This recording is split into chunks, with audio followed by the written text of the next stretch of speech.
Yeah.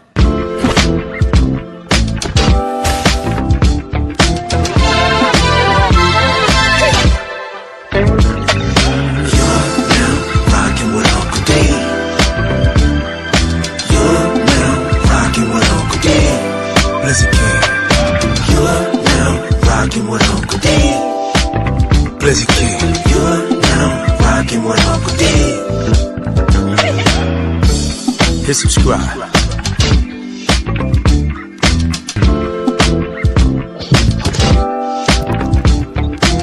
Mic check.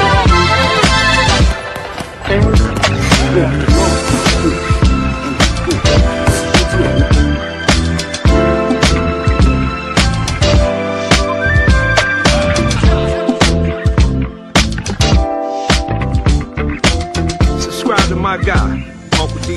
Tell him Big Bass sent you. Spurling. I'm an attorney here in Houston, Texas, an advocate for black men, largely because I am a black man. I'm a black father. I have black sons. Hey, man, I do what I do.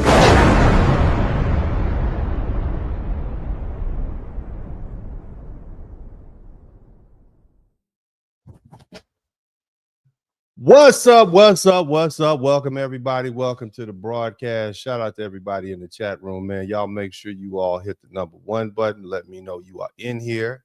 Like swimwear. It's good to be up in here with you all. Tonight is a special night. And I'm here to tell you that this is the night that we hit 100 racks.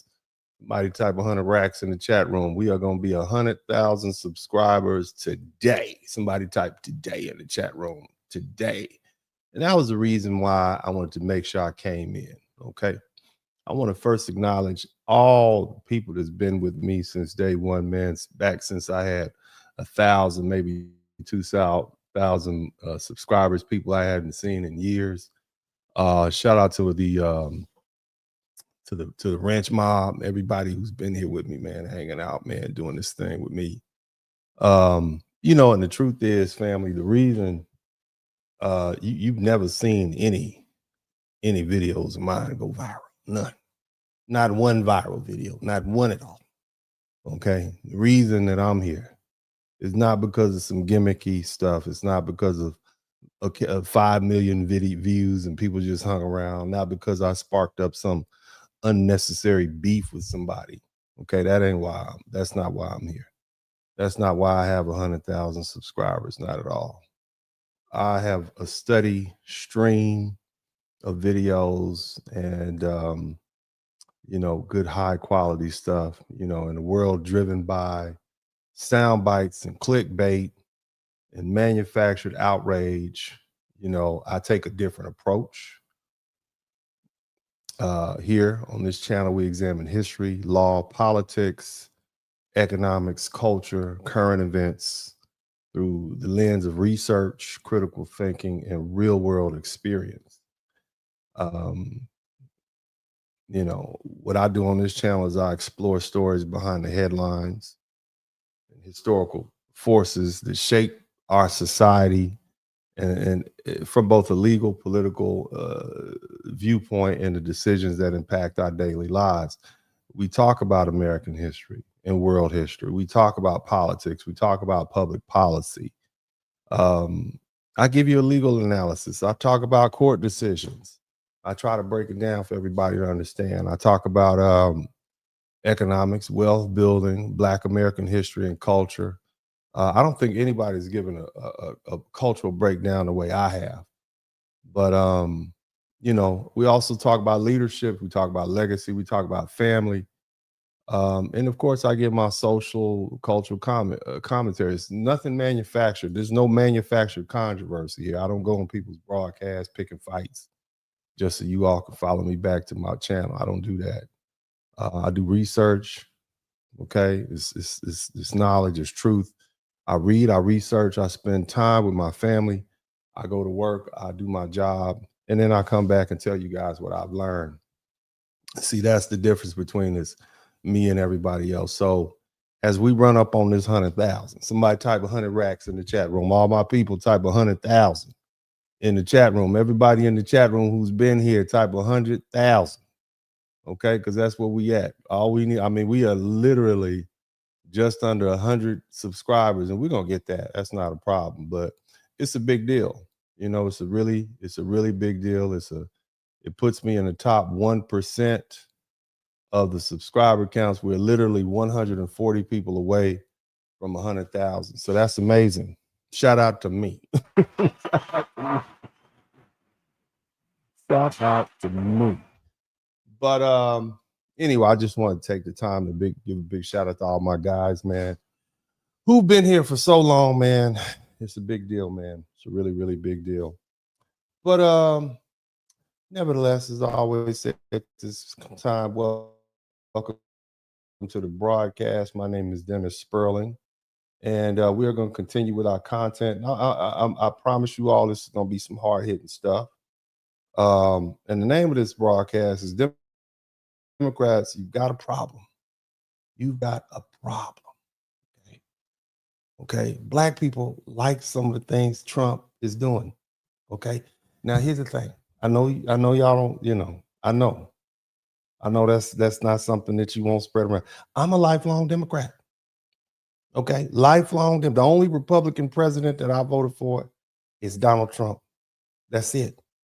That's the only one. Okay. That says a lot. I voted for all of them. Barack, Clinton, all of them. He's the only one. Okay.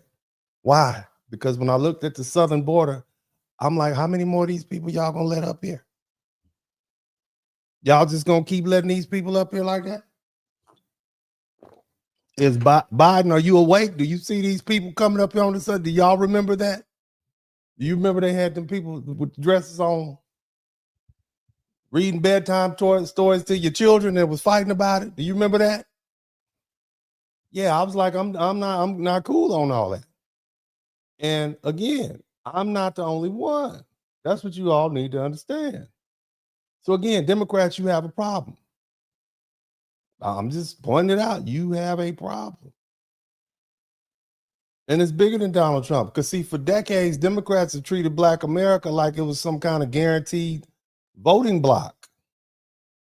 Like we're on one big political plantation where every election cycle they could just show up, okay, scare us, shame us, guilt us, call us. Everybody else is racist, and then come and collect our votes, and then disappear into the next election. But now something's happened that they don't know how to control. Black Americans don't like everything Trump says. We do not. Some of us don't like him at all. Some of us don't like his personality. And we will never defend every single thing that the man does. But they actually like some of what Trump represents and some of what he does. And that right there terrifies the Democrat Party. And see, there's a deep separation taking place inside of Black America. Okay? We're watching a split between Black people who still want to be controlled by fear and slogans and victimhood and celebrity culture and feminist politics and criminality and street culture and the Democrat Party talking points. And then you got Black people who are saying, no, we're not going to do that anymore. See, here's the thing. The Black people who believe in family and order and discipline and ownership and faith and school choice and low taxes and border security and law and order and personal responsibility and protecting our children from this degenerate the degenerate aspects of Black culture that's destroying us. We're separating ourselves because see, that group of Black people has been told for years to sit down and be quiet. But now those same Black people are saying, why should productive Black people keep being forced to defend this dysfunctional part of Black culture? I'm not saying all Black culture is dysfunctional. I'm saying that part. And so for years, you have these liberal activists and so-called Black leadership class. They've tried to keep all Black people under one umbrella.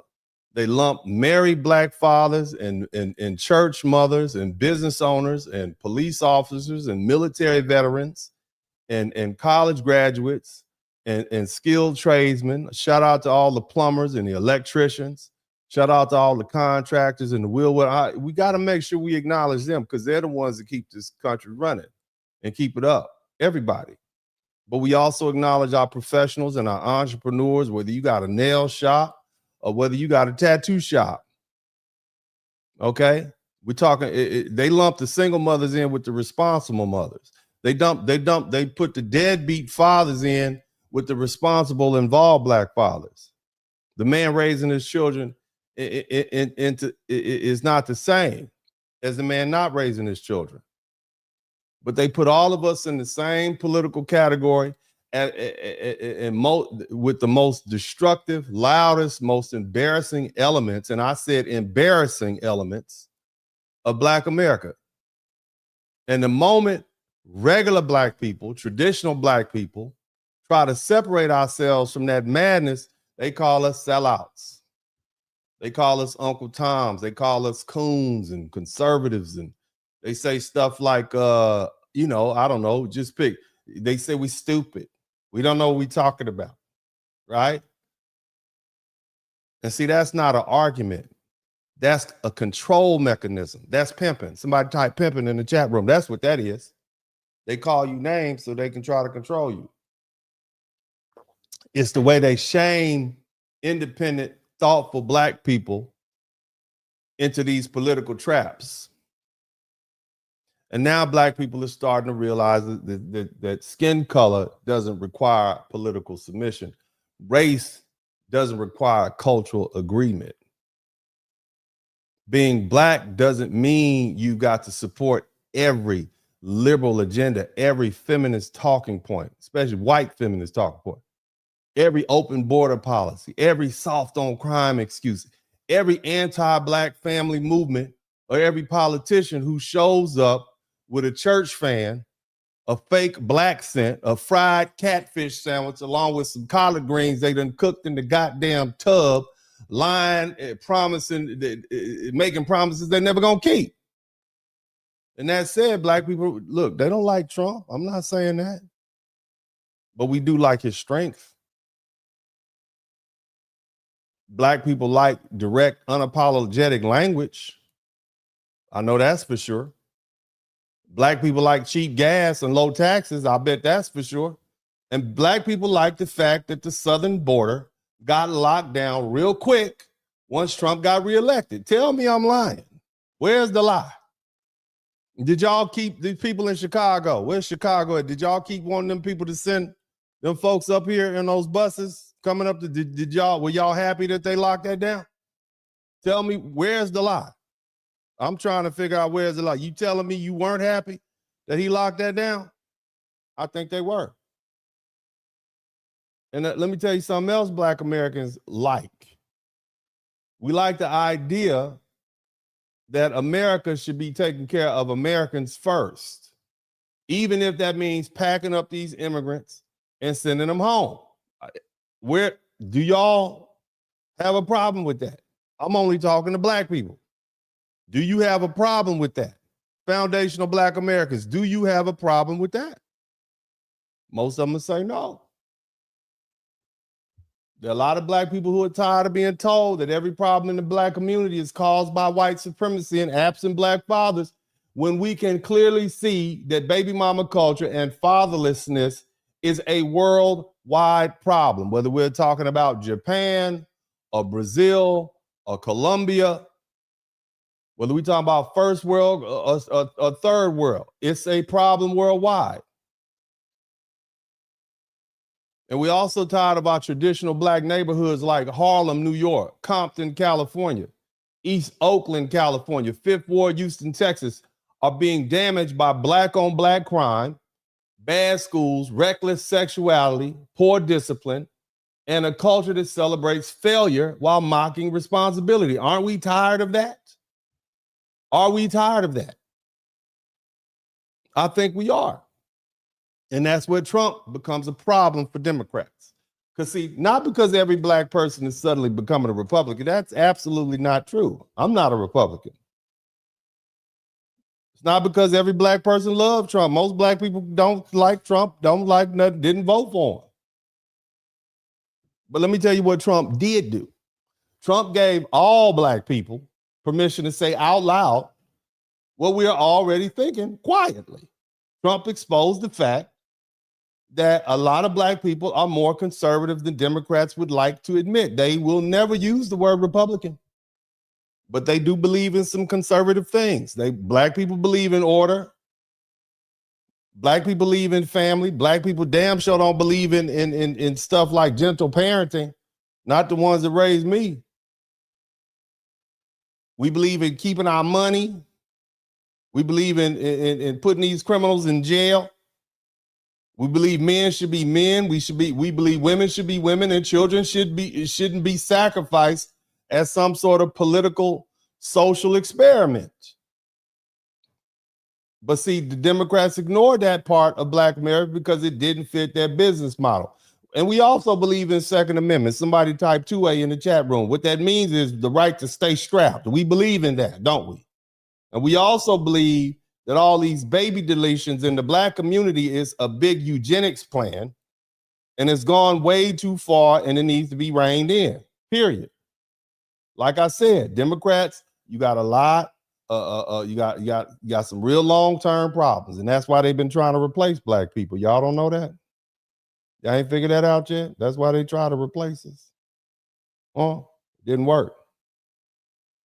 But that automatic Black vote isn't as automatic as it used to be. That the guilt trips don't hit the same. The fear tactics don't hit the same. Calling everybody racist doesn't shut down the conversation the way it used to. See, racism used to be the ultimate political weapon because Democrats could say, if you don't vote for us, the racists is gonna come get you. But the truth is, Black people already know America's racist. It's been racist. It's always had racism in it. It's nothing. That's no new information for us. And after 400 years, we've learned something Democrats didn't expect us to learn. Racism is real. Racism is ugly. Racism is but it's still gonna be here. And the most important thing we learned is that racism has been trying to unalive us, and we kept building anyway. We built right around it. You understand? Now, welcome to the broadcast. Let's go ahead and look at some of these videos and let's move this thing along. You guys, if you learn something, I should earn something. But again, you all don't owe me anything. I say that off rip, but I do expect you guys to make sure you subscribe to the channel as we march towards 100,000. Go ahead and be the person who hits the subscribe button when we get to 100,000, baby. I'm gonna make sure I light you up. You're gonna be famous. But let's go ahead and look at a couple of videos I put together. Again, the name of this broadcast is The Democrats, You Got a Problem. Okay, Black people like some things that Trump are doing, and I know you all don't believe me. Okay, I know you all don't believe me. It's okay, but I have video footage so we can talk about what people are talking about. Now, again, the only thing I need you all to do is kick back and listen to the broadcast, and then also make sure you subscribe to the channel if you haven't already. Now, let's go ahead and look at some video footage. I like to do that. And somebody type "we rich" in the chat room. Let's start this thing off right. Somebody type "we rich." Black people, richest Black people on the planet, richest group of people of African descent on the planet. You understand me? And there's no getting around that. There's no getting around that. Let's go ahead and we'll start here. Check this out. Hit the #1 button if you can hear it clearly.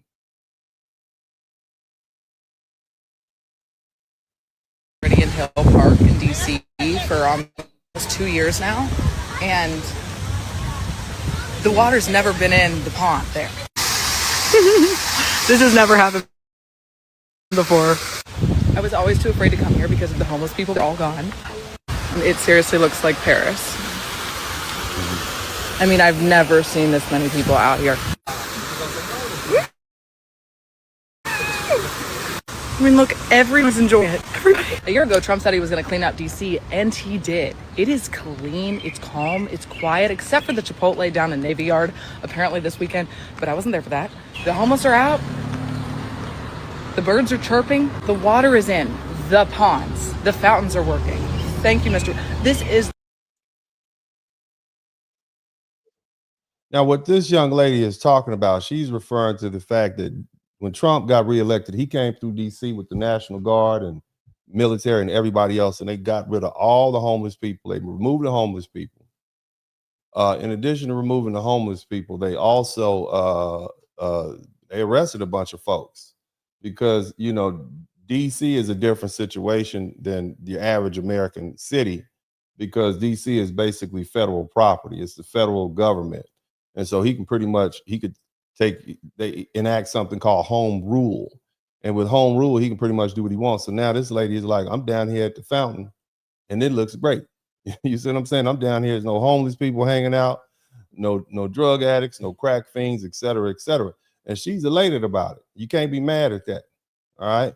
I'm gonna let that finish playing. But I mean, do you all disagree with this? Is this a bad thing? Shout out to Where's the Love. Thank you so much. Is this a bad thing? Is cleaning up DC a bad thing? Let me know. I don't think so. The benefit of having a construction man as your president. Yeah. So there you go.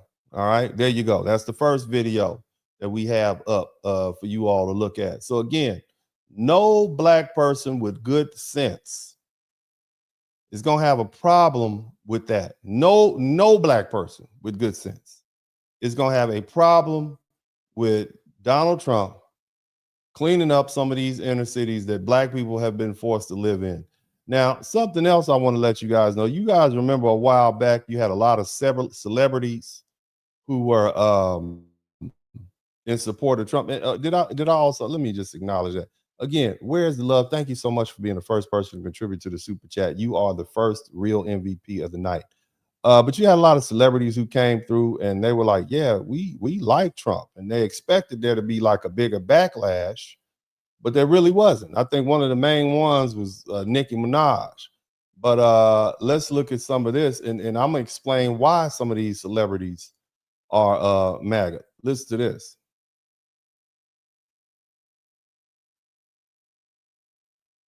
Feelings was hurt this past weekend when y'all came to the realization that a lot, in fact, most black celebrities are MAGA, and they're MAGA and they're also anti-black. Let's dig into the MAGA part first.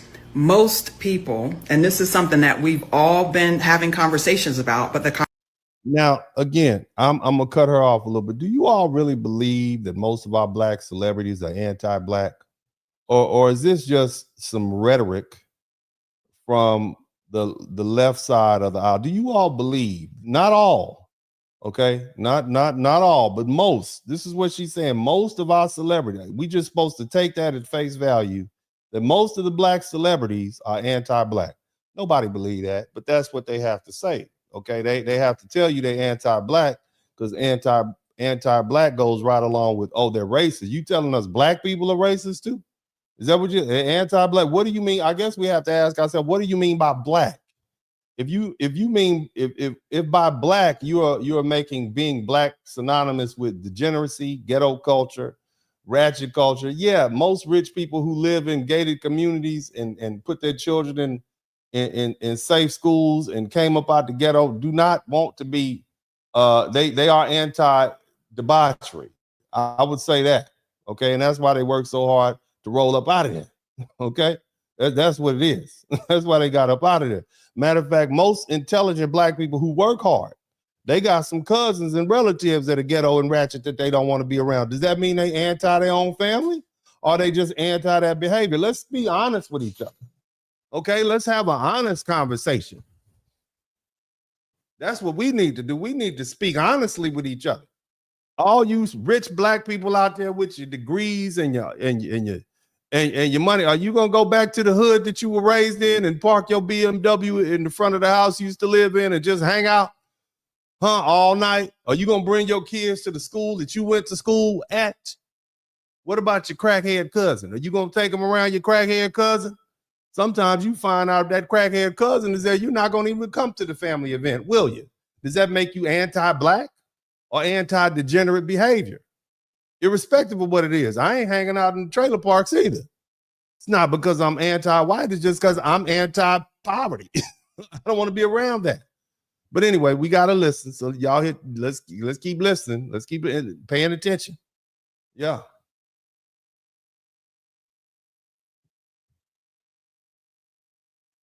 Conversations have been incomplete, want generational wealth. They want to be able to pass on wealth to their children. That's what we've all been talking about for decades and decades and decades. That is an incomplete conversation because generational wealth is based on exploiting an exploitative tax code. And what happens is these celebrities, they get an accountant, and the accountant says to them, if you vote for Kamala, this is how much you're going to pay in taxes. If you vote for Felon 47, this is how much you're going to pay in taxes, right? And that difference is telling you everything you need to know about who that person is. And you all need to. So I want y'all to understand something. What this woman seemingly just said was that not wanting to pay taxes is anti-black. That's what she said. I'm gonna let her finish playing. I'm gonna let her keep telling y'all what she's. I want y'all to hear this for yourself, okay? But that's basically so. Now anything associated. Did you hear what she said when she said generational wealth is anti-black? That's what I'm getting from that. Generational wealth is now anti-black. I want you all to think about that. Generational, where'd you get that from? And you guys who were with me a couple of weeks ago, I spoke about this invasion of socialist ideas into the black intelligentsia. And there's a book called The Miseducation of the Negro, which actually talks about those people. And this is why we have such an issue with black intellectuals. I'm gonna let her finish speaking, and you all, I'm gonna let it go right through, and then I'm gonna come down and break this down. So many feelings was hurt this past weekend when y'all came to the realization that a lot, in fact, most black celebrities are MAGA, and they're MAGA and they're also anti-black. Let's dig into the MAGA part first. Most people, and this is something that we've all been having conversations about, but the conversations have been incomplete, want generational wealth. They want to be able to pass on wealth to their children. That's what we've all been talking about for decades and decades and decades. That is an incomplete conversation because generational wealth is based on exploiting an exploitative tax code. And what happens is these celebrities, they get an accountant, and the accountant says to them, if you vote for Kamala, this is how much you're going to pay in taxes. If you vote for Felon 47, this is how much you're going to pay in taxes, right? And that difference is telling you everything you need to know about who that person is. And you all need to accept that a lot of black people, a lot of women, a lot of black immigrants, a lot of Latinos, a lot of them are Republican because they want that margin. They want that money in that margin, and they don't care. They don't care about what happens to anybody that is not in their immediate family. And I know it's hard to accept, but racism is not a deal breaker for most people. Most people will say, if this person is racist, but they can get me money, then I want my money. And most people will say, well, if girls are getting raped in detention centers, but I got my money, I don't know none of them girls, that's not my issue. That don't have nothing to do with me. They can rationalize any level of cruelty and harm that comes to someone else because it is not affecting them personally, but their money is affecting them and their children. And in this culture, in this country, all we are taught to care about is ourselves. And so 300,000 black women losing their jobs does not matter to Chili or Salt and Pepper or none of these people. Nobody in their circle lost their job. People that me and you know lost their jobs. So they don't care. We need to accept that capitalism is rooted in exploitation and anti-blackness. And capitalists, whether they are white or black, care about money. They don't care about community. They don't care about children. They don't care about black people or brown people. And they don't care about you. I saw someone on Twitter say we need a black MAGA list, so fuck it, challenge accepted. I'm about to show y'all celebrities who either vocally supported Trump, performed at an event of his, or follow a bunch of MAGA people, and I think they're MAGA. Starting off with Lil Wayne, because I feel... Slow this down a little bit. Okay, let me slow that down a little. Let me slow that down a little bit. So do we really believe any of that? I mean, basically, she went on a 2-minute rant about how being entrepreneurs, wanting low taxes, not wanting to give your money back to the government is somehow anti-black. When did this happen? Whose idea was that? That's I want to know. Who thought that up? Who thought that was a good idea? So I work all day and I work hard and I start my own business.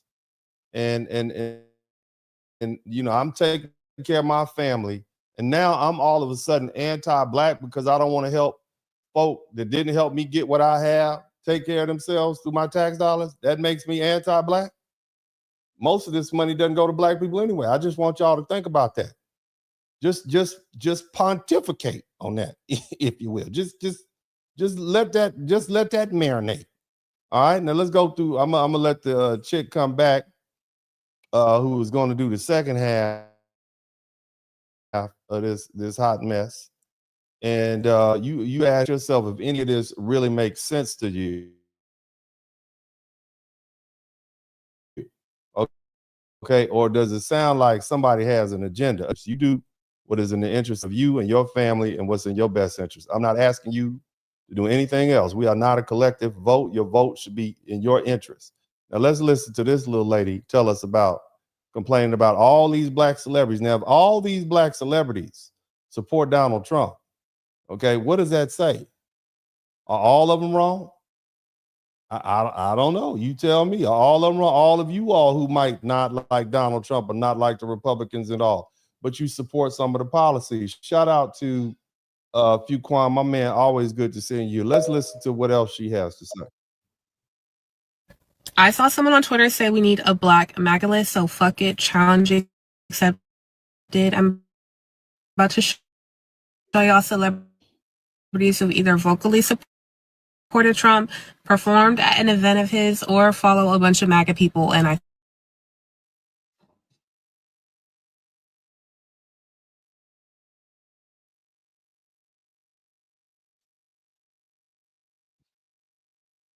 when I peeped this, I unfollowed him. A couple of months ago, NBA YoungBoy said that his album Make America Slime Again is inspired by Make America Great Again, and that we should all follow what Trump applies.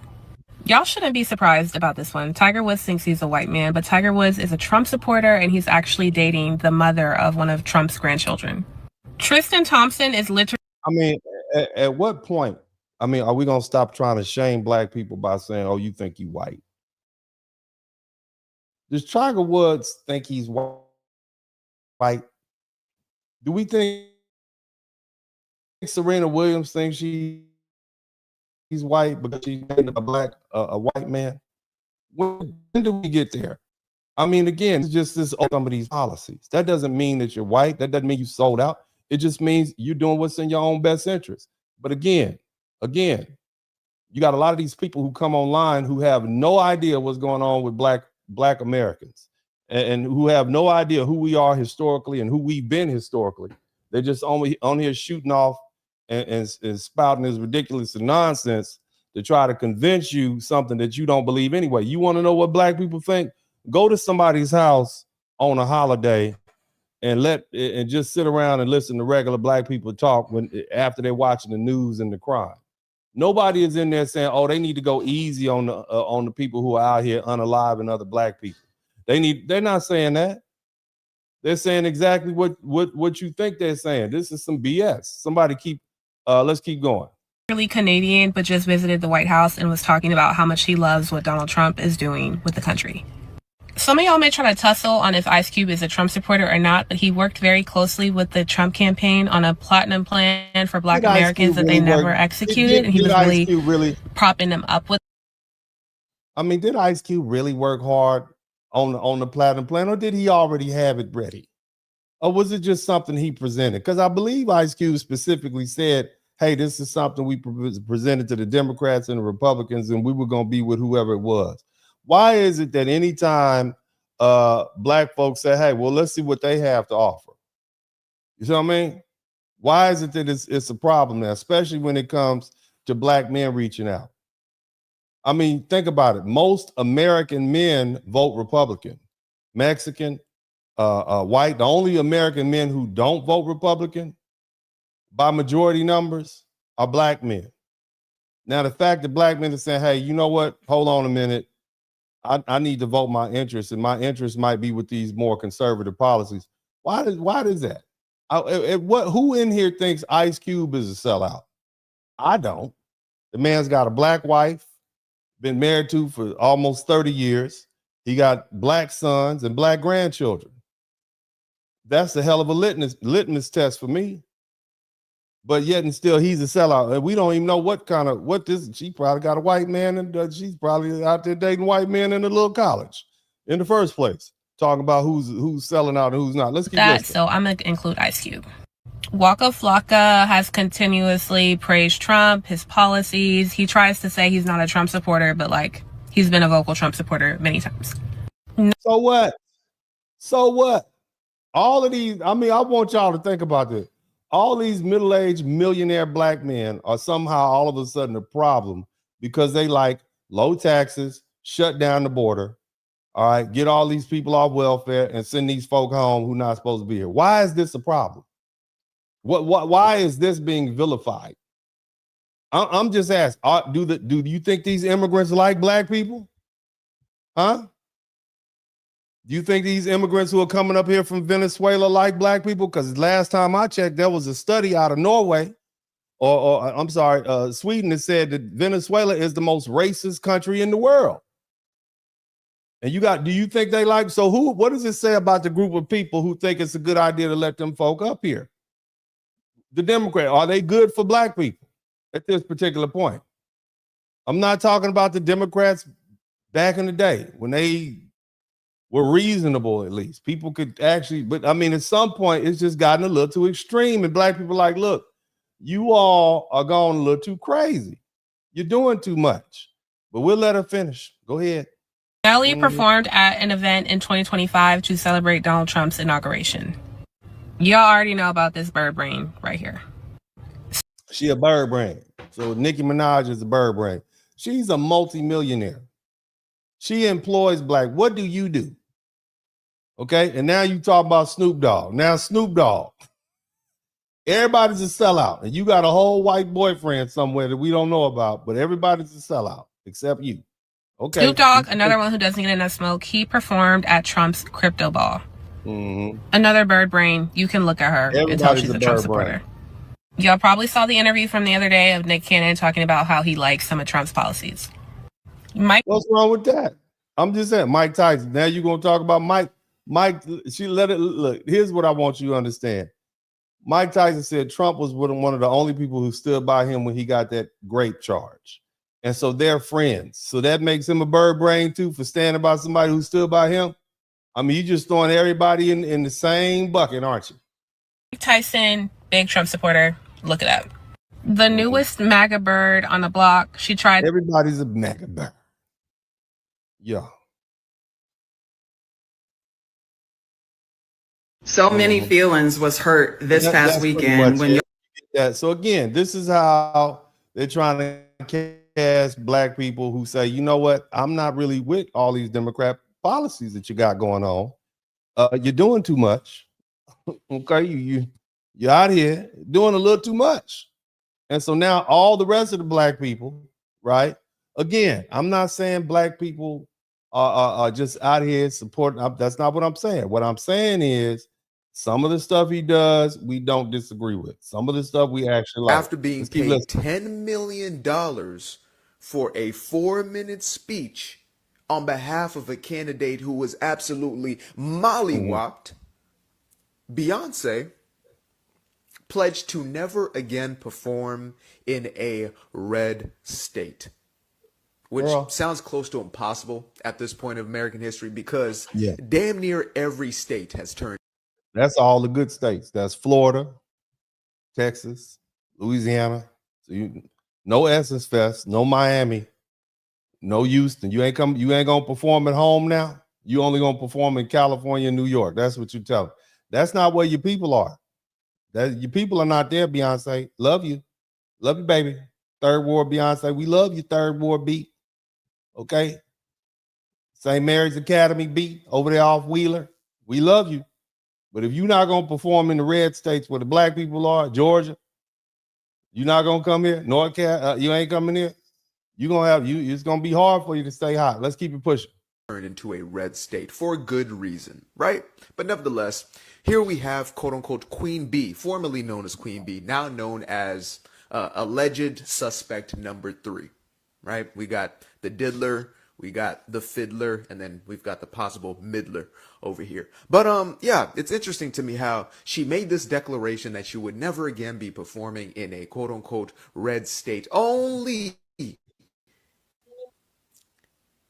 to give a Christmas Day performance in none other than Houston, Texas. Okay. So Money she was talks, playing. folks. She was playing. And these folks That's right. bullshit definitely walks. Every time. Yeah. Every time. If you can guarantee one thing that one of these quote unquote celebrities is going to do, that is to do the very opposite of what they said they were going to do. The very opposite. Never. That's because they don't. You all don't think that Jay-Z and Beyonce like low taxes. I mean, let's just keep it 100. Do you think that Jay-Z and Beyonce, who are worth hundreds of millions of dollars, don't support some of the policies related to taxes that are coming out of the Republican Party? All you folk who live in New York, don't you wish you paid the taxes that they pay down in Texas and places like Florida, which is 0 state taxes? Don't you all wish that? You know how many snowbirds they have running out of New York down to Florida right now? You have the governor of New York, Governor Holcomb, literally begging New Yorkers to come back to New York who went down to Florida. That's what's going on. Do you really think? I'm just saying. I'm just pointing it out. Do you really think these people are serious? No, rich people think alike. Let's go ahead and move on to the next video because we got to push this thing on through. All right, we got to go ahead and keep it pushing. We got a lot to talk about, a lot of very interesting concepts and whatnot we want to talk about. Now, again, okay, black people, and I want to point out something else to you, and I'm gonna kind of hit this a little later, but there's another one, T-Boz. And what do all these celebrities have in common? They have money. They got money. They worked hard to get what they're trying to get. Okay, this is the problem. You're not gonna be able to convince black people that that they should be cool with giving money back, their hard-earned money back. You're not gonna be able to do that for a system that has never really supported us in the first place. Okay, you're not gonna be able to do that. Let's listen to this other video.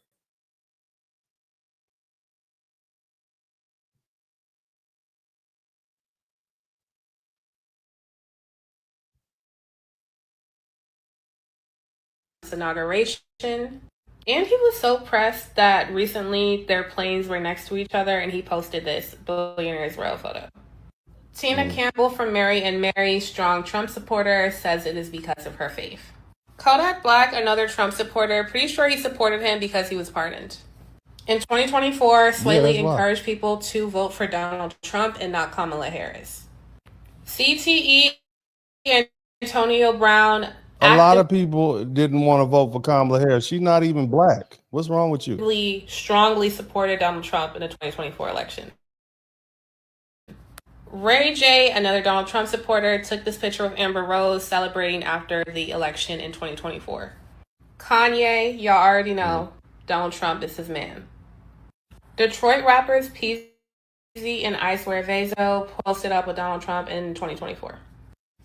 Saquon really pissed. I will always remember this happening, but Saquon was pressed to be posted up with Donald Trump, went golfing with him, went to the Eagles White House visit, all of that, certified coon. Teddy Riley is... Now again, what all these celebrities have, and now she's about to talk about Teddy Riley, what all these celebrities have in common, the ones you see, is they all have money. Somebody type money in the chat room. Okay, they all have money, they have something to lose.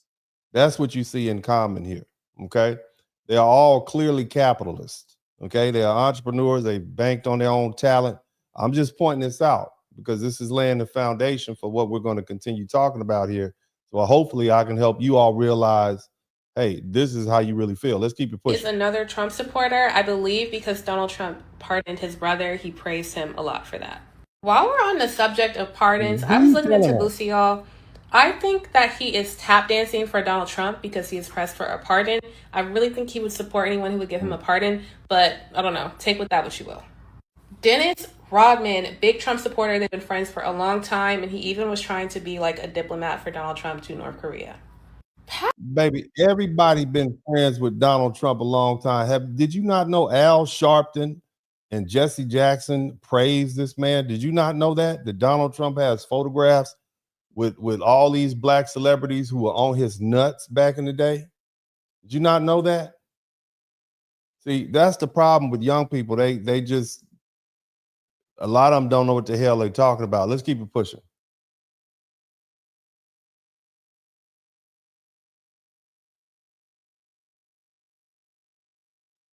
Patrick Mahomes, no one should be surprised by this. Another one who thinks he's white.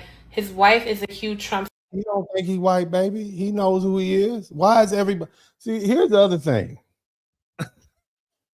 Everybody who votes, so you got to be white to vote to want low taxes. You got to be white to want safe borders. I mean, what kind of stupidity is that? Shout out to my man Few Quiet. Only white people want safe neighborhoods. Where this degenerate? Who gave poor people the mic? Who gave all these poor black people who have these warped sensibilities and moral value? Who gave them the opportunity to speak for all the hardworking black people? Where is your grandmama at? That's what I want to know. What would she say about this? Huh? What would she say about this? Let's keep listening with your blonde hair. Supporter. His mother is a huge Trump supporter. Think about that. She talking about who want to be white. She's sitting up there with a blonde wig all the way down her back. The hypocrisy. You understand what I'm saying? You sitting here with a blonde wig on top of your head, talking about who want to be white and who don't. At least Patrick Ramon, mama white. You ain't white. You not. And you talking about who want to be with. Think about that. Think about that. I don't think he's come out publicly about it, but all of his family has, and you can connect the dots. Stacey Dash, pretty sure y'all know about this one already. She endorsed him in 2016 and then tried to kind of walk it back in 2021 after the January 6th insurrection. A lot of y'all were commenting about Shaq. I don't know if he actually voted for him. They ran into each other at a UFC fight last year and they were very friendly. Because they're all rich and they're all friends, baby. That's why. And I believe Shaq has said that Donald Trump is a friend of his. CeeLo Green recently performed for an event at Trump at his country club, Mar-a-Lago. A lot of y'all were commenting about Sexy Red. She's confusing because first she was like she's supporting Trump. Then she said she voted for Kamala Harris. And then after Trump was elected, she performed at a wedding for one of his Trump advisors. And it was very cringe. So I don't know. According to who? According to you? Were you invited? Did they invite you there? How did you know it was cringe if you didn't come? Shout out to Fitzgerald. Why are you talking about all you and your playlist is gonna be trash. Your playlist, you might as well listen to country music, baby. You didn't all the hot Nelly, Snoop Dogg, Kanye, CeeLo Green, Albie. You can't listen to none of them. You can't go to the movies. You can't listen to anything on the radio. What is your YouTube playlist or your SoundCloud look like? Nothing. You just got Garth Brooks. You can't listen to Garth Brooks. You're going to be listening to the indie music out of Seattle somewhere. That's all you got. That's all you got, baby. Can't listen to nothing else. That's it. Let's keep listening to it, though. Go ahead. She mad. Take with that what you will. But she's another one I think will do and support anyone for a check. Anyone for a check. That's how you just talking bad. Look, like I say all the time, the only advice I give folks is vote your interest. The only thing I'm going to tell you to do is vote your interest. Anybody in the chat room who tells you that Dennis Spurling told you to vote, I did not. I told you to vote your interest. Shout out to Curly Locks. If you on welfare, you live in the hood, you need to vote Democrat. Okay? If you have a nail shop, okay? If you have a plumbing service, if you are an entrepreneur, you probably need to vote for somebody who's going to make sure these taxes stay low. If you have your own business, okay? Matter of fact, if you're a school teacher, If unions, you might need to vote Democrat. Okay? Vote your interest. That's all I'm telling people to do. I'm not here to tell you what to do, but let's keep on pushing. Let's keep listening to these folk. Let's hear what they're saying. Y'all make sure y'all subscribe to the channel. Take a listen to this. Shout out to my foundational Black Americans. I want y'all to listen to this also, because this is they've tried to say that FBA are MAGA. Somebody type, they say FBA, Foundational Black Americans, are Black MAGA. You know who's saying that. It's a bunch of immigrants that don't like the fact that Black people are saying, hey, we need y'all to go home. Y'all over here tripping. Y'all don't like us anyway. So go ahead, head on back. Somebody call ICE. I need somebody to put that ICE phone number in the chat room. So now you got a lot of Black immigrants who are saying that Black Americans, foundational Black Americans, are Black MAGA because we support some of these policies that, and not all, okay, but because we support some of these policies under Trump, we are now, we're the bad guys. But listen to the young brother. I like him. Listen to what he has to say. Because instead of continuously repeating a delusional lie, we chose to tell the truth, which is that unfortunately anti-Blackness is a global issue that in some places is much worse than others. Therefore, the assumption that many Black folks have that everyone who migrates here and happens to be anti-Black were automatically made that way by white America is a bit ridiculous. And many times, if you tell that objective truth, people will say that you're trying to cause division, as if the concern for the possibility of our communities being flooded with people who hate our guts is somehow anti-Black behavior, which... So you got a lot of Democrats who are planning on replacing the Black vote with a lot of immigrants because we weren't acting right. Somebody type tangibles in the chat room. The minute we stop working for free, the minute we start demanding something in exchange for our vote, then they wanted to flood the southern border and with immigrants. So let me tell you what's going to happen. In 2028, if you vote for another Democrat, they're going to open that southern border right back up. You hear me? They're going to open that southern border right back up. And it's going to be another 4 years of immigrants coming from every damn where. Okay, they're going to remove the stay in Mexico policy that Trump has. They're going to open the southern border, and your communities, your Black communities, are going to get flooded with illegal immigrants again. That's what they're going to do. I'm just saying, let's keep that in mind. They're going to go back to the, men in dresses philosophy, and they're going to be all the stuff that, where, we ban folk from, participating in women's sports. This is what the Democrats are going to bring. I'm just saying, vote your interest. If that's in your interest to have that, go right on ahead and do it. I'm just saying, this is what's happening. Okay. So they're trying to convince you that, Trump is evil, mad, whatever you think. I don't care. But what's going to happen is they're going to open that southern border up again, and they're going to flood your town. And I can absolutely promise you that the Texas governor is going to keep those buses running. We're going to send some more to Chicago. We're going to send plenty to D.C. We're going to send some more to New York. They're not going to stay here. They ain't staying here in Texas. We're going to send them out. Okay, so y'all going to get some more illegal immigrants. As soon as they come across our border, we're going to send them to the rest of you all. All right, so this is what you're going to get in 2028 if you vote for another Democrat for president. What's his name? Gavin Newsom?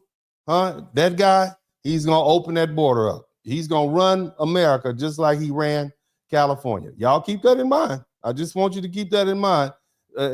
Just so you know, this is what's going to happen. It's not going to change.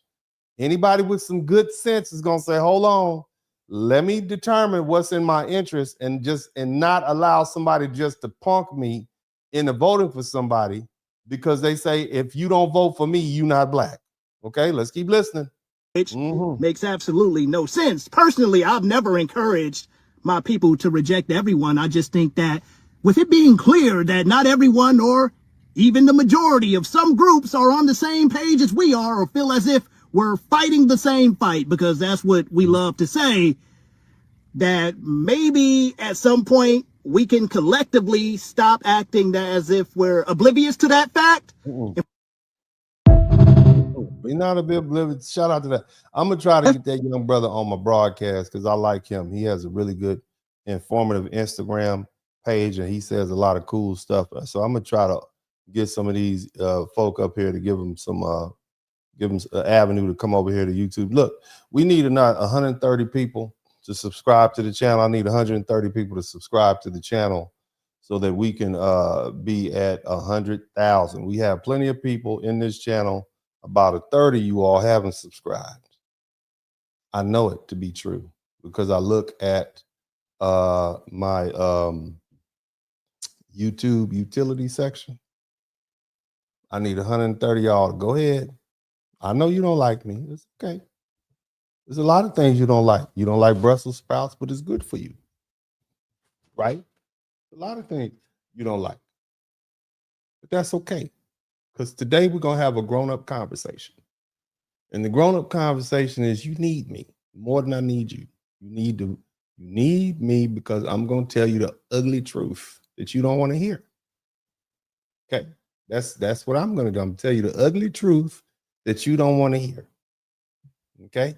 And there's always going to be people like me. I'm the dude in the classroom that told you that your breath stink. It smells like a hot sack of garbage in a warm summer day. That's what I'm going to tell you. Okay. I'm that guy. But you guess what I just did? I help you learn that your breath stink. So now you can get that taken together, get it together. And when you meet your husband gonna say, wow, your breath smells so fresh and minty. Okay, so I helped you out. You don't have to like me. Okay, I'm the person that you meet on the football field back in the day that helped you realize that you are not built for this. This ain't you. This is not something that you should be doing because it's painful. This is something that I can't. He's too big. He's like 6'4". He's husky. I don't want to play. I help you realize what your level is. This is who I am. Okay, this is me. This is what I do. Okay, I'm here for that. At the same time, I'm the one telling you, hey, look, these Democrats, some of the stuff that they're trying to get you to do might not be in your interest. I'm not telling you what's in your interest. I'm going to tell you vote your interest. Okay? I'm going to tell you vote your interest. That's it. But some of the stuff, it's not in your interest, and you should think about that. But anyway, you guys make sure you continue to support all my hate watchers. Somebody type hate watchers in the chat room. Okay, somebody type hate watchers in the chat room. Some of you all. Don't be angry. Don't be angry with me. I'm here to speak the truth to you. Now let's get on back to the broadcast. Let's get back to dissecting these videos. Now, let's listen to old hot boy Donald Trump, man of the hour. Listen to what he got to say. You know, they've said this about a lot of things. No other president could do some of this shit I'm doing. Hey, look at Tucker and Karen. No other president.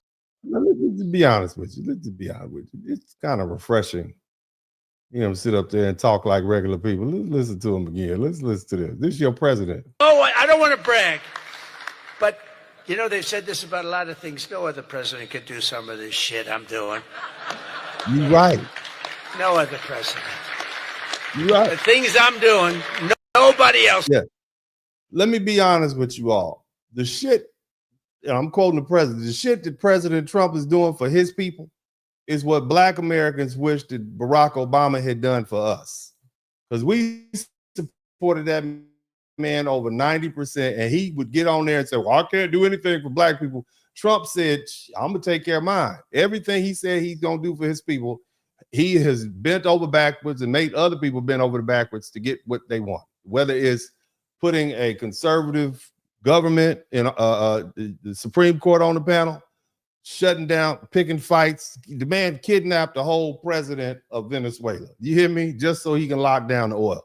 We wish Donald Trump, we wish Obama had that same energy in him to do for Black people. If he had done what if Barack Obama had put the same energy and effort into getting what Americans needed to get, Black Americans want, he would be a hero. We wouldn't be looking at him sideways now. He could still come to the cookout. Barack Obama can't come to the cookout no more. I don't know if y'all noticed that, but if you all remember when he was voting, when he went on tour for Kamala Harris, he was talking reckless to Black people back in 2024, Black men especially.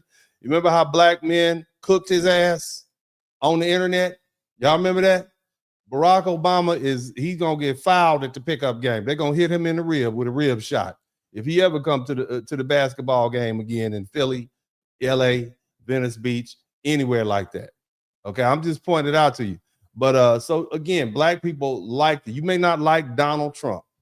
I'm not saying I damn sure ain't telling black people they like Donald Trump, but we do appreciate this man's forthrightness and boldness. And it is. We like that. We like the unapologetic position that the man took. Who else was going to do it? They say it all the time. Sir, could you do this? You're the only one can do it. Real talk. If you ever want reparations, Donald Trump is the man that'll get it for you. I'm gonna be honest with you, because he has no F's to give, and that is the president who does not care about expending political capital. The man he prints up political capital like it's counterfeit money. You understand me? He don't give a damn. If you ever want reparations, it's going to come from somebody like Donald Trump. The rest of these people are politicians. They're not going to do it. They're not going to put it on the line for you. You just got to present it to him in a way in which, he'll say, yeah, I can work with that. If it's a money-making, so that's why I said, let's go ahead and get that lawsuit together or get the laws changed so that we can sue Africa, those West African countries who are the successor states of those previous kingdoms who did those deals with the Europeans to pick us up on the shore and put us in the boats. They had trade agreements, so to speak. We need to be able to get lawsuits against them so we can get judgments. And once you get the judgments, you can use that as leverage to get a vested interest in all these mineral wealth and all this oil and all this other stuff. Black Americans, if anybody we should have a stake in the financial prosperity of Africa. If anybody else does on this planet, we definitely should. And that's the only thing. And that's what my lawsuits and my reparation lawsuits are directed at. Because look, I don't care how much money you get in reparations from the United States or Europe, we still want interest in what's going on in Africa, because that's ours too. Had they not sold us and stole us and sold us and put us on those boats, we'd have that land right now. And can you imagine what Black Americans could do with Africa? The Africans ain't doing much with Africa. They can't even get along. They don't. But I know a group of people who could. The most entrepreneurial group of Black people on the planet is us. Somebody type us in the chat room. Somebody type FBA in the chat room. But anyway, let's go ahead and keep on pushing forward with these videos. You guys make sure you subscribe to the channel if you hadn't already. And hit the number 1 button. Make sure you hit the number 1 button, family. Hit the number 1 button. Boom. We should probably just assume that all Black celebrities are MAGA. You're MAGA until proven otherwise. And when it comes to them being MAGA, it means they care more about money than being Black. And most of them are anti-Black. What do you mean? What do you mean? Where they care more about money being Black?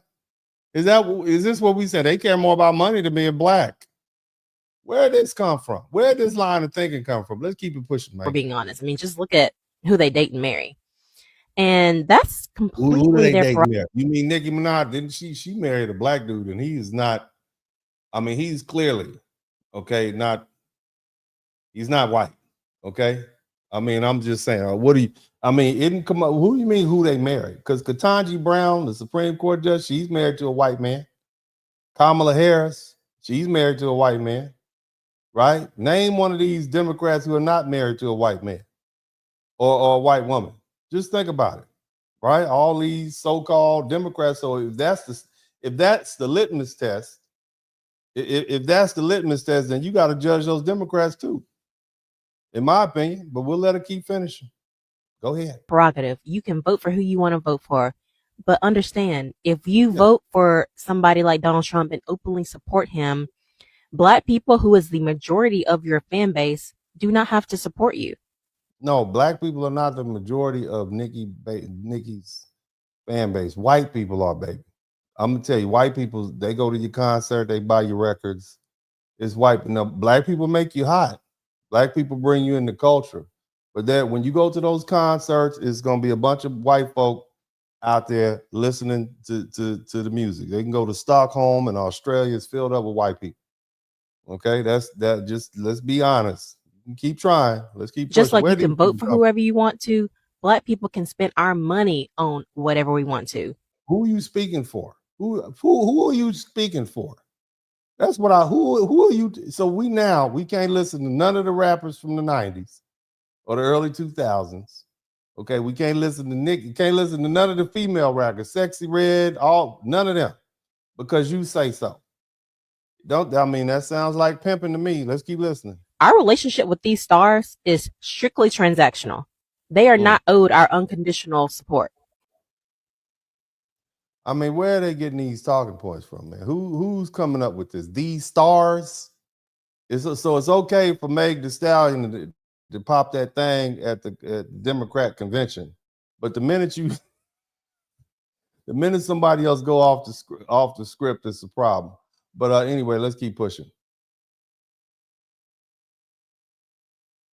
Breaking the world, because the world that exists cannot support America anymore. This isn't ideology, it's math. The post-1945 system was built when America produced, America manufactured, America exported. Today, America consumes, America borrows, America finances. The old order only works if the center is strong. It isn't. Trump understands something elites don't admit. The US can no longer afford to be the shock absorber of the world. So he's not trying to fix the system. Yeah, in other words, we can't keep taking care of everybody. We can't keep putting military servicemen in harm's way in all these foreign countries. Shout out to Dre Harden. We can't keep supporting Europe. Europe is not offering us anything. They don't pay their own way. We're tired of it. Americans are tired of supporting the rest of the world. And that's basically what Trump is doing. He's like, you know what? We just going to control the Western Hemisphere. China is pretty much going to control the Eastern Hemisphere. That's kind of where we're going. Okay? That's what I see. Let's keep pushing. He's trying to crash it on his terms. Every alliance he weakens. Every institution he undermines. Every trade rule he breaks. That's not madness. That's preemptive abandonment. Because when the system finally fails, and it will, the country still playing by rules will collapse first. Trump wants America to be unpredictable, unanchored, uncommitted. Why? Because predictable empires get bled slowly. Unpredictable ones get paid quickly. This is why he hates multilateralism. Because multilateral systems force the strong to subsidize the weak. This is why he attacks NATO.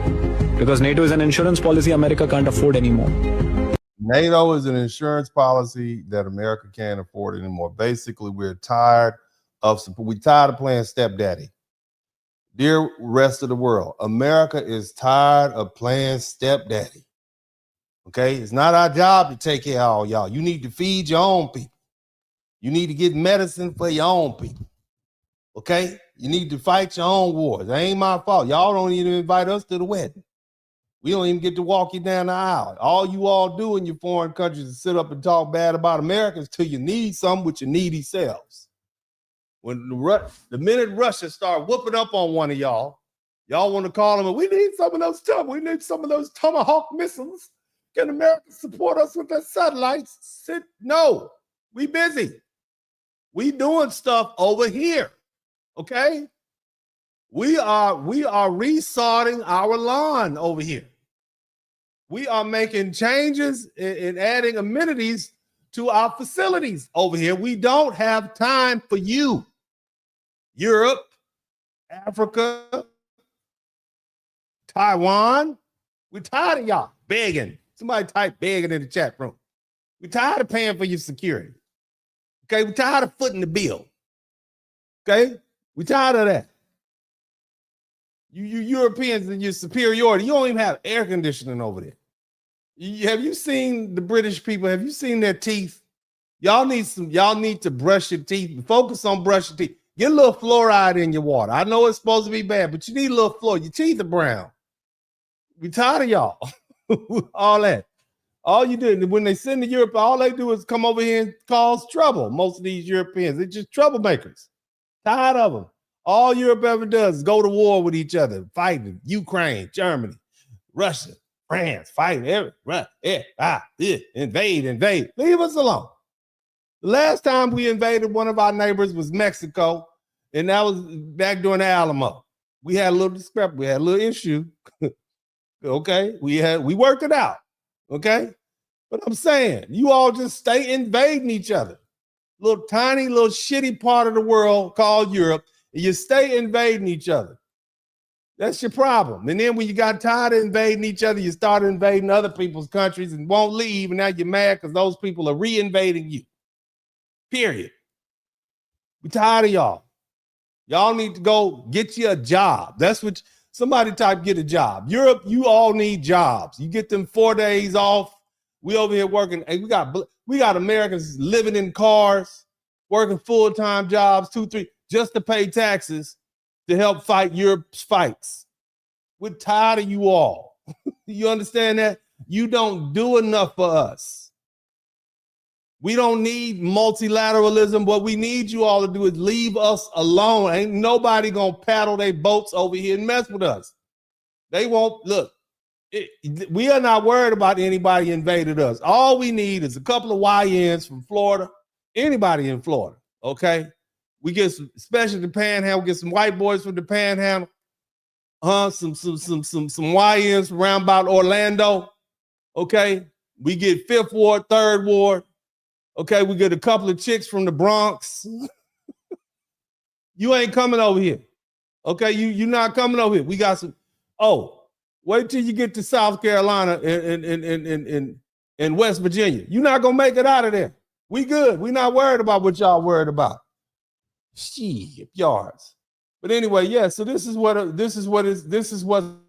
going on. This is Trump's policy, basically saying, "Hey, we kind of just gonna focus on our national issues. We're not gonna focus on what you offer." And I think that's good for America. Period. Now, this lady right here, very beautiful one. I think she's just gorgeous. Now, I don't agree with all the crazy stuff she talked about, but you all will see her on CNN and listen to what she has to say. She was on, I forget the name of this show.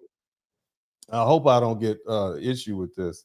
Let me type fair use. I'm going to play some music in the background because I don't want them to, give me a hard time for playing this, but this is on the Breakfast Club. Listen to what she has to say in this moment of clarity. Okay, I want you to listen to what this little lady has to say in this moment of clarity. Okay. All right. Listen to this. When you look at what Trump is doing as president, in a way, he's challenging capitalism. He's putting tariffs on countries indiscriminately just because he wants to, making the case that he's doing it for Americans. He is taking government stakes in private companies. That's a Bernie Sanders idea, by the way. He is creating a government website where people can shop around for prescription drugs, another Bernie Sanders idea. So his willingness to...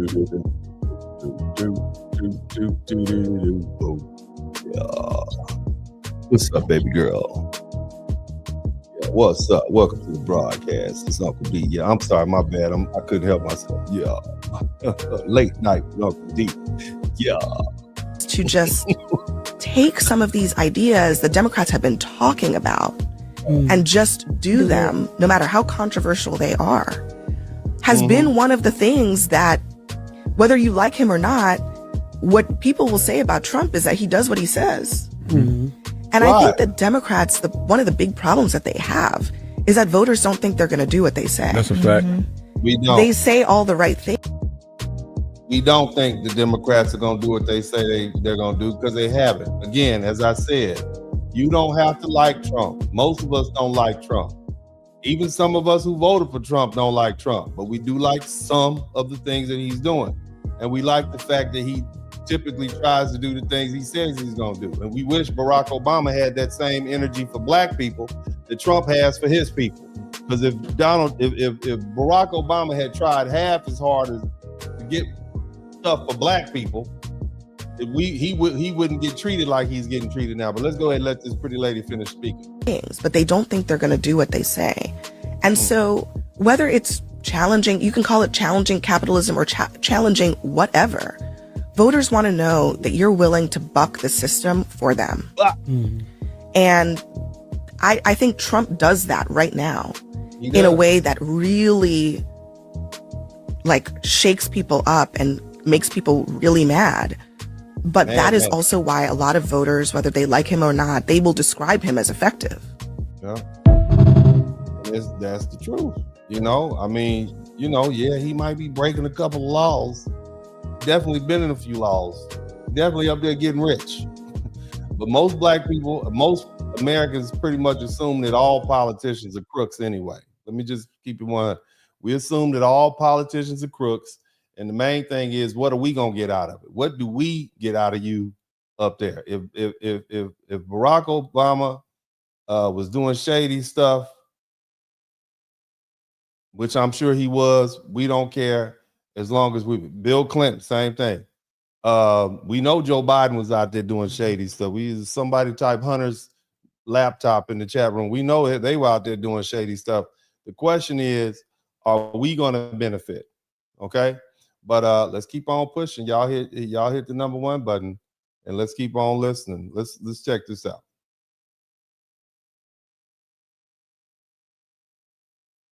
Fool you. The United States and Americans are doing really well. Median household income in the United States, adjusted for inflation, straight up. Checkable deposits and currency, again, straight up. Millennial wealth, straight up. Over $16 trillion as of 2025. Why? Because millennials bought homes, household equity in real estate, straight up. And because they have much more money, personal consumption of Americans, straight up.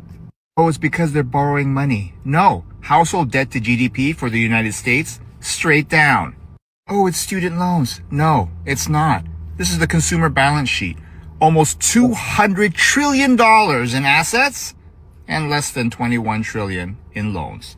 So why are we doing all this bitching and complaining? Excuse the language. I'm sorry, I didn't mean to cuss that much. But if you listen to some of these cable podcasts, that was swept down that we all broke out here in these streets.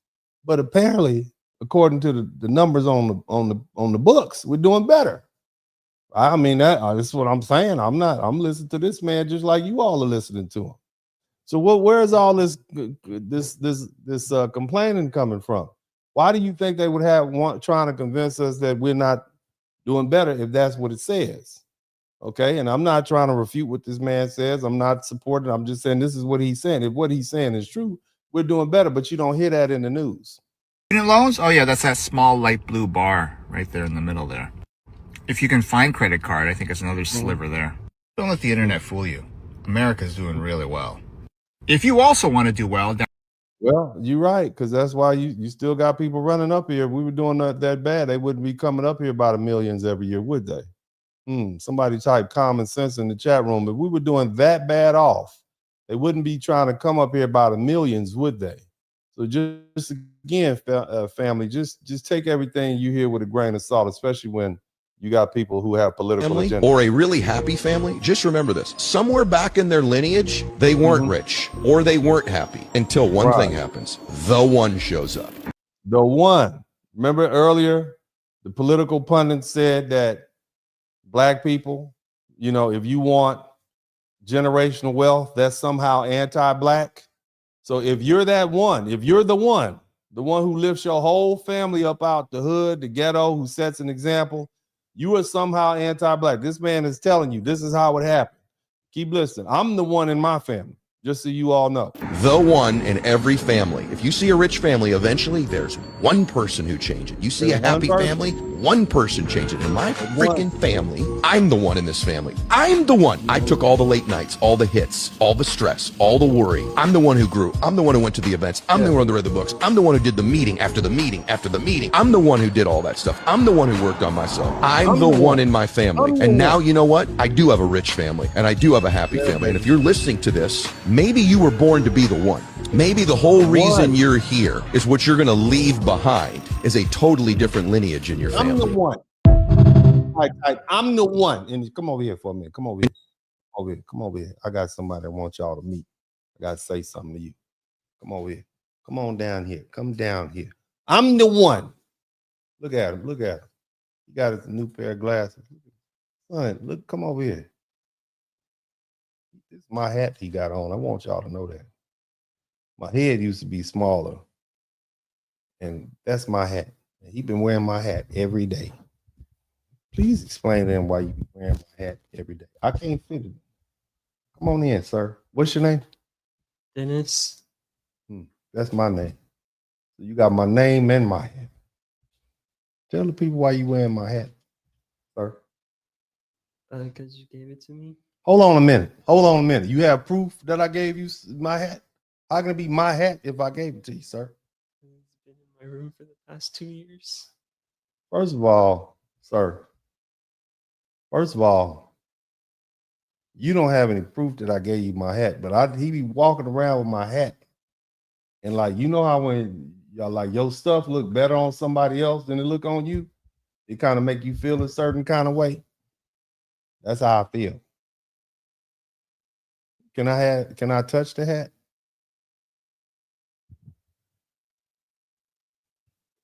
It's a nice hat. It's a beautiful hat. I remember when I bought this hat. You can have it back. I'm gonna let you go. But every time he be walking around with just my hat. You just be walking around my hat and I'll be jealous. I ain't gonna lie. I'll be jealous. Sir, I know you're a liberal. He's a liberal. He's the liberal of the house. Roman's not, neither is my youngest son, but he's a bit of a liberal. Sir, tell us about these liberal policies that you support. I have not been paying attention to liberal policies. Likely excuse. You support a lot of liberal policies, don't you? Like what? All of them. Tell us the truth. No. Come on in here. Yes, you do. He's a bleeding heart liberal. I don't like liberals. You don't like, oh my God. The internet is gonna get you. Hey, them girls ain't gonna like you if you're a liberal. You can't be around here telling them that you gotta be like, yeah, oh my God, I believe in this. You can't be telling you don't like liberals? Liberals are fake. Oh my God. What generation are you in? Liberals are still like I'm gonna explain it. Now you know what he accused me of being. I did not accuse They you accused me of being a feminist. I did not say These that. people have accused me of being a feminist. I said I believe women should have equal rights. They should be able to do whatever the hell they want to do. And they was trying to tell me I was a feminist. I'm like, I just believe women should have equal rights. Vote, work, shit. Do any damn work, construction, do whatever the hell you want to do. That's what I told. That don't make me a feminist. Does it? You said that you were egalitarian. Right? Yes. I believe everybody is equal. I want everybody to work. I want them to go to war. I want them to get drafted, pay their bills. That's what I want. You know what I'm saying? That don't make me a feminist. I'm offended by that. You gonna get me put out the YouTube, son? I did not. That's what they said. I'm just saying. I believe that everybody's equal. I don't want to get in a situation where women can't goddamn vote, can't have their own bank accounts and cars and shit. That's too much damn responsibility. She got to live with you now because she can't get her own goddamn house. That's what you want. That's what y'all want. Y'all crazy. You ever shit, let her, man, boy, please. You want these women to be able to take care of themselves. Let me tell you something. You young. I want you to listen to this. You always want her to have a place she can get on up and go on back to. You want her to be able to get up out of here. Look, I'm trying to tell you now. You don't want a woman that's 100% dependent on you. You want her to be able to get on up and have her own car, own job on us, so she get on back on to her side of town. That's what you want. I know you understand what I'm saying. You don't know what I'm talking about. Now, look, the other thing is I'm going to let you go. But, Daddy has been serious talk. Can we have a serious conversation? Okay, he's younger than me. I know, we look, I know I look young and handsome.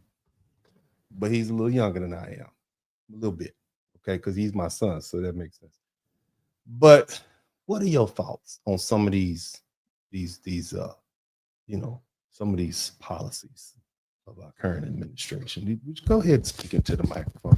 Go ahead. I'm not going to yell. Which ones you're talking Come on in. I'm not going to yell at you. I'm not going to yell. I'm not a yeller. I haven't been focused on politics. I've been focusing on school. You've been focused on school. Don't you want to go to law school? Yes. Yes. Don't you think you should focus on something? You've been focusing on engineering or something like that? Yes. That's good. He's so peaceful. He's peaceful. He's not loud. I'm loud. Am I loud?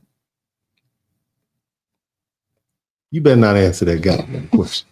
Get your big up out of here. Get up out of here. Get up out of here. I ain't loud. I'm assertive. Yeah, he be talking quiet. He be talking quiet. But let me tell you something. He had a good ass fight the other day. I'm gonna show him your fight. Can I show him your fight? He had a good ass fight the other day with his brother at the like he quiet. Come back down here. Now we're gonna get back to the regularly scheduled broadcast. But Dennis is a hell of a fighter. Let me tell you, that's him right there at jiu-jitsu. He fought his professor's a 7-stripe and this is him and his brother scrapping it out. I was watching. Look at them. I'm gonna let y'all see this. Can you see that? That's me breathing heavy in the background because I'm out of breath. Look, that's Dennis and Roman fighting it out. Big brother versus little brother. This is jiu-jitsu. Now, Roman is a fake white belt. The truth is he got a blue belt. He's just peaceful out here. Can you see, son? Yes, I can see. You can see? Look at them. Yeah, this is it was going down. But they've been involved in Muay Thai. Oh, that's somebody took somebody down. Let's see who did that. Let's see. Well, I thought Roman was gonna take you back on that one, man. I thought he was gonna choke the shit out of you, son. I was feeling bad. You don't want to get beat up by your little brother. Look at that. Close guard. Yeah. Uh-huh. Ain't going for the choke. And see, Roman and Dennis have two different fighting styles. Roman, I thought you were going for the triangle on that one. Arm bar? You can't get Roman in no goddamn arm bar. Arm bar is quick as hell. Shit. What's wrong with you? And that's our professor. That's Professor Homolo in the back, 7th degree black belt. He's actually a student of Master Gracie. So that's where we attend. So yeah. They don't want to see all this shit. They don't want to see all of this. Is not what my crowd likes. But anyway, sir, we appreciate you for your time and energy. You can get on up out of here. Your hat might come a missing. I'll let you know that now, homeboy. That hat might end up missing. You might see me hanging out like, Uncle D is back with the D hat. Anyway, family, like I said, we're talking about, and shout out to my son, man. Shout out to my boy, man. He's working on his engineering degree at one of the local universities. Super proud of him. He wants to build bridges and all sorts of telling me about concrete mixing. I'm like, that's great. That's fantastic. That's wonderful. I don't know nothing about that. I just want the concrete not to crack in my community. But anyway, so again, family, let's get back to the broadcast. And again, so the question is, or not really the question. What I'm trying to tell y'all is a lot of black people don't necessarily like Donald Trump. That's not what I'm saying, but they do like some of the things that he's doing. Not all, but some. Okay, they like some of the things that he's doing. Okay, keep pushing. Mind with what he just said about Donald Trump, you've got to watch it for yourself. When the people pick the leader, God does not like him. When God picks the leader, the people don't like him. They didn't like Moses. They didn't like Jesus. They didn't like David at first. Only reason they accepted David is because he beat Goliath down, and then King Saul still tried to kill him. See, so when God picks a leader, and here's the other problem. God picks a leader based on his purposes. He does not pick a leader so that you can keep your health insurance. God got bigger things to think about than your health insurance. He has bigger things to think about than your little Social Security. Watch this. He got bigger things to think about than egg prices and gas prices, which, by the way, have come down half since he's been in office the second term. So, but the problem is that whenever God uses you, Satan will seek to mess up your character. I am amazed. There's a book there. If we put this up, like, you can just, so they can just hear it. There's a book called The Paradigm by Jonathan Cahn. Every person that read that book said I was wrong about Donald Trump. Every person. And guess what I've told people? Before you argue with me, read the book.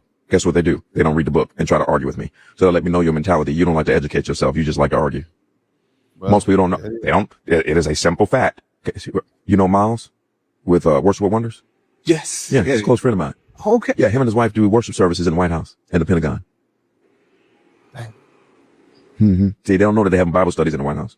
See, you know what Christians do? Is they say, well, Donald Trump cussed. So did you when that person cut you off in traffic the other day.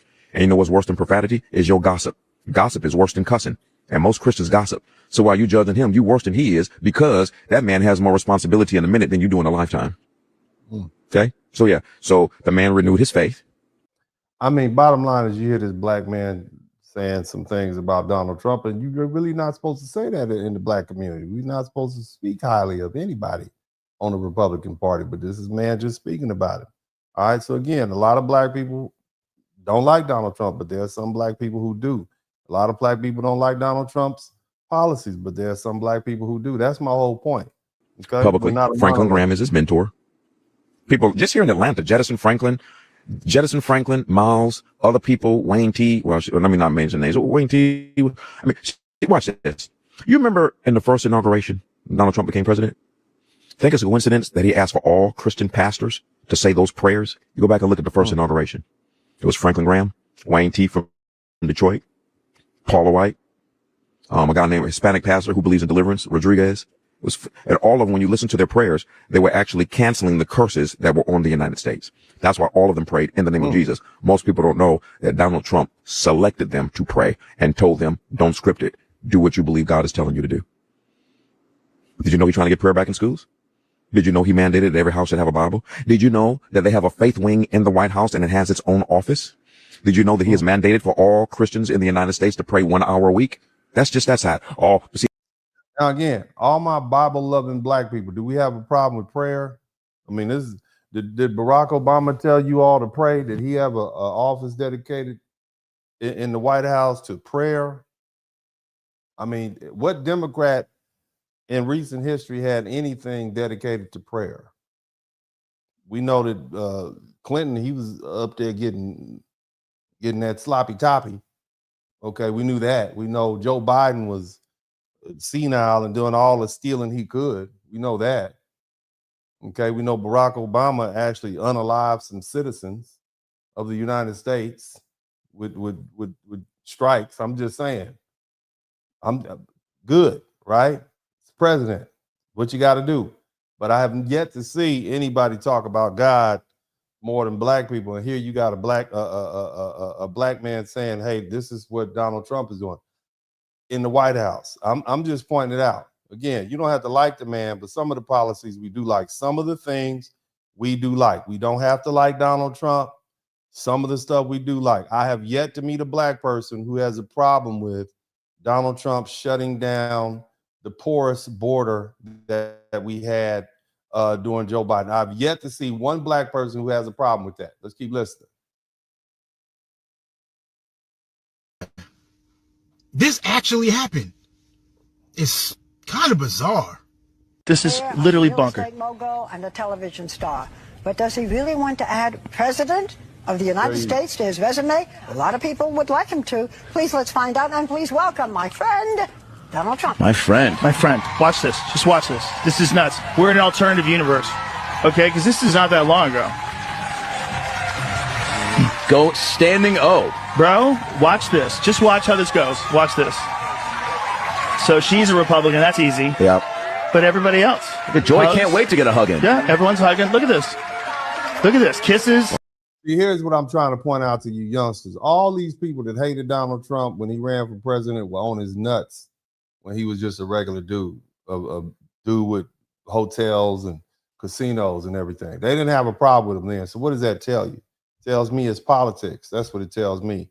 It tells me they're disingenuous. That's what it tells me. So all the fake hate for this man, this is the first crazy president we've had, first old president we've had.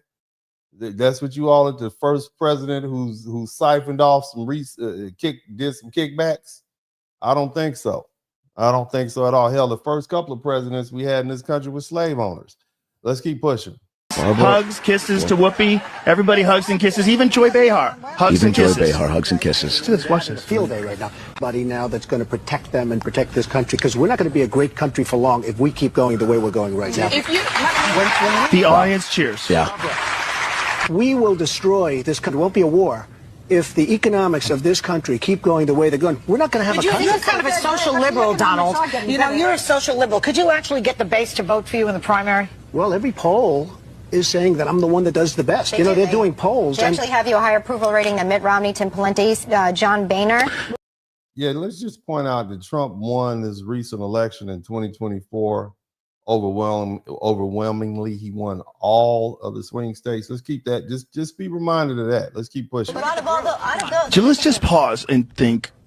He's very poised. He's listening. He's grasp yeah. the 180. Yeah.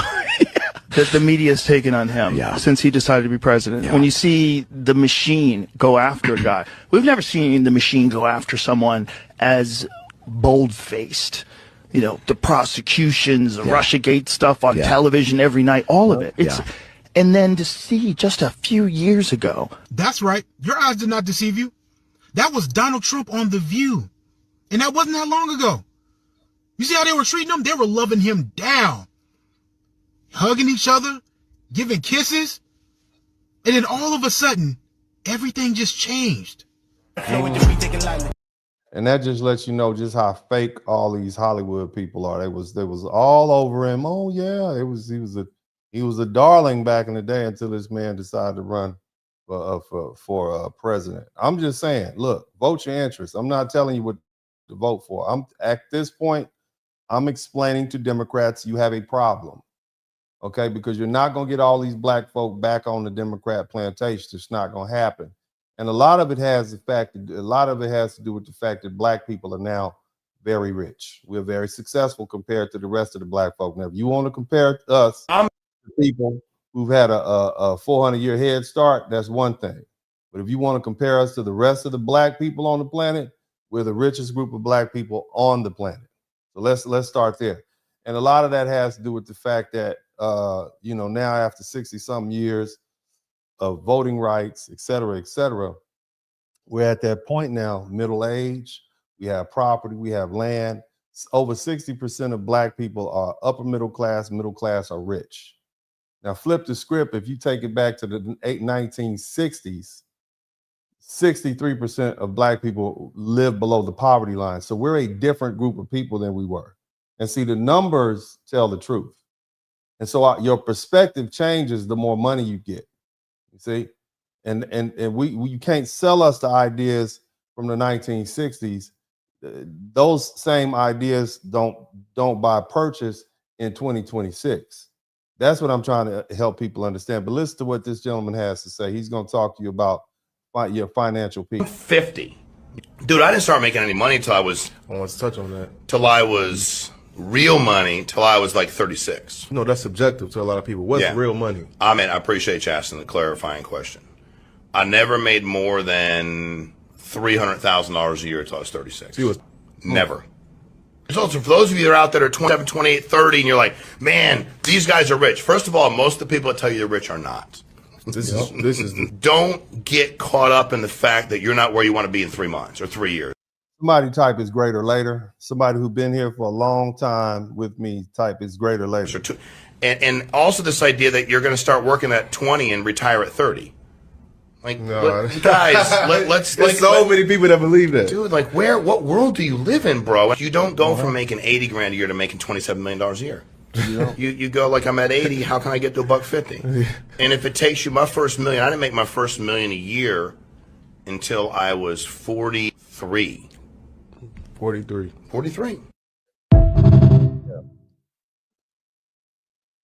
Yeah, somebody pointed. Trump didn't flip on Michael. He didn't flip on Michael Jackson when he had issues. He didn't flip on Mike Tyson when he had issues. I want y'all to remember that. It's a lot of these so-called liberals. They just flip on some of these folk, even if they were innocent, even if it was known. But anyway, keep it pushing. Let's keep listening. Understand why we voted for Trump? Let me explain why we did. Okay, there are two clips that I'm going to play. One of Obama and one of Trump. You have Obama saying we're no longer a Christian nation, and you have Trump saying on May 17th, we're going to make this country a nation under God again. So that's exactly Black people, the most religious group of people in America, the most church attending group of people. Do you have a problem with a president who says we're going to make this country one nation under God again? I'm just asking. Black people, this is for black people only. This is for foundational black Americans only, those who can trace your heritage back to the killing fields, the slave plantations, the tobacco plantations, the sugarcane plantation. Do you have a problem with a president who says that we're going to make this country, we're going to bring this country back under God again? Do we have a problem with that? I don't. I like that idea because we've been quite ungodly for a minute now. I don't have a problem with it. And I don't think most black people with good sense, who were raised with good sense, have a problem with. We need a little God in this country. We've always had God. Black people don't have, foundational black Americans don't have a problem with bringing God back into our daily living. We don't have a problem with it. I can understand why some other people don't. I can understand people who might disagree with the Bible and disagree with religion in general. I understand why people who may not be Christian. I can understand why you have a problem with it. But we as foundational black Americans don't have a problem with God. We never did. It's the reason why we're still here. Let's keep listening. Why we voted for Trump. If you don't understand, let me go ahead and roll these clips so you can hear for yourself. We're no longer a Christian nation. We do not consider ourselves a Christian To support nation. this exciting renewal this morning, I'm pleased to announce that on May 17th, 2026, that we're inviting Americans from all across the country to come together on our national mall to pray, to give thanks, and we are going to do something that everyone said, like, that's tough. We're going to rededicate America as one nation under God. You know, a lot of people. Why do you have, who has a problem? What foundational black American has a problem with that? Somebody type FBA in the chat room. All my FBAs. Who has a problem with that? All my Salon people. All my indigenous black Americans. Who has a problem with that? I don't have a problem with it. At all. I don't have a problem with God. I don't have a problem with the Most High. And my people don't either. Whether it comes from Trump or Clinton or Kennedy or Reagan or whatever president, we don't have a problem with God. We love God. God is the reason that we're still here. After all that turmoil and hell we went through, whatever president calls on the name of the Most High, most black people don't have a problem with that. Again, you might not like Trump, but you like that, right? That's not even policy. That's just setting the tone. We like that.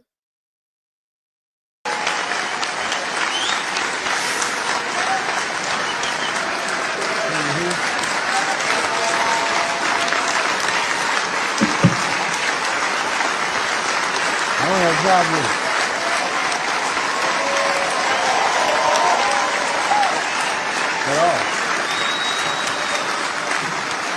Yeah, thank you very much. That's what I mean by the Spirit. It's so incredible to see it. I see it so much. I've never seen anything like it in 1 year. I thought it would take 2 years, 3 years, 4 years to be where we are. We've done it in, really 10 months. We're at 12, but now it's just getting to a level that we've never reached before as a country. But that includes religion. And maybe that's part of the reason that we're doing so well. There's such great spirit. It's all spirit, and it includes religion. I've always said, you just can't have a great country if you don't have religion. You have to believe in something. You have to believe that what we're doing, there's a reason for it. There has to be a reason for it. We're all working and we're behaving. I behave because I'm afraid not to, okay? Because I don't want to get in trouble. I'm just saying, man. Sometimes, you just got to take things at face value. I definitely support that. I wish all of our presidents would emphasize the fact that we need to focus on the Most High. I wish all of our presidents would take that position. Leadership starts at the top. Let's keep listening, and then we're gonna go ahead and keep it pushing. Black celebrities, and it's really freaking me out. It's happening to Nicki. It's happening to Dave Chappelle. It happened to Kanye. This full-on embrace of not just right-wing conservatism, but also really extremist MAGA. No, it's because they're rich, baby. It's because they're rich. See, poor people think rich people and successful people doing things that are in their best interest is extremists, because you really want somebody to take care of you. That's what it really is. You feel entitled.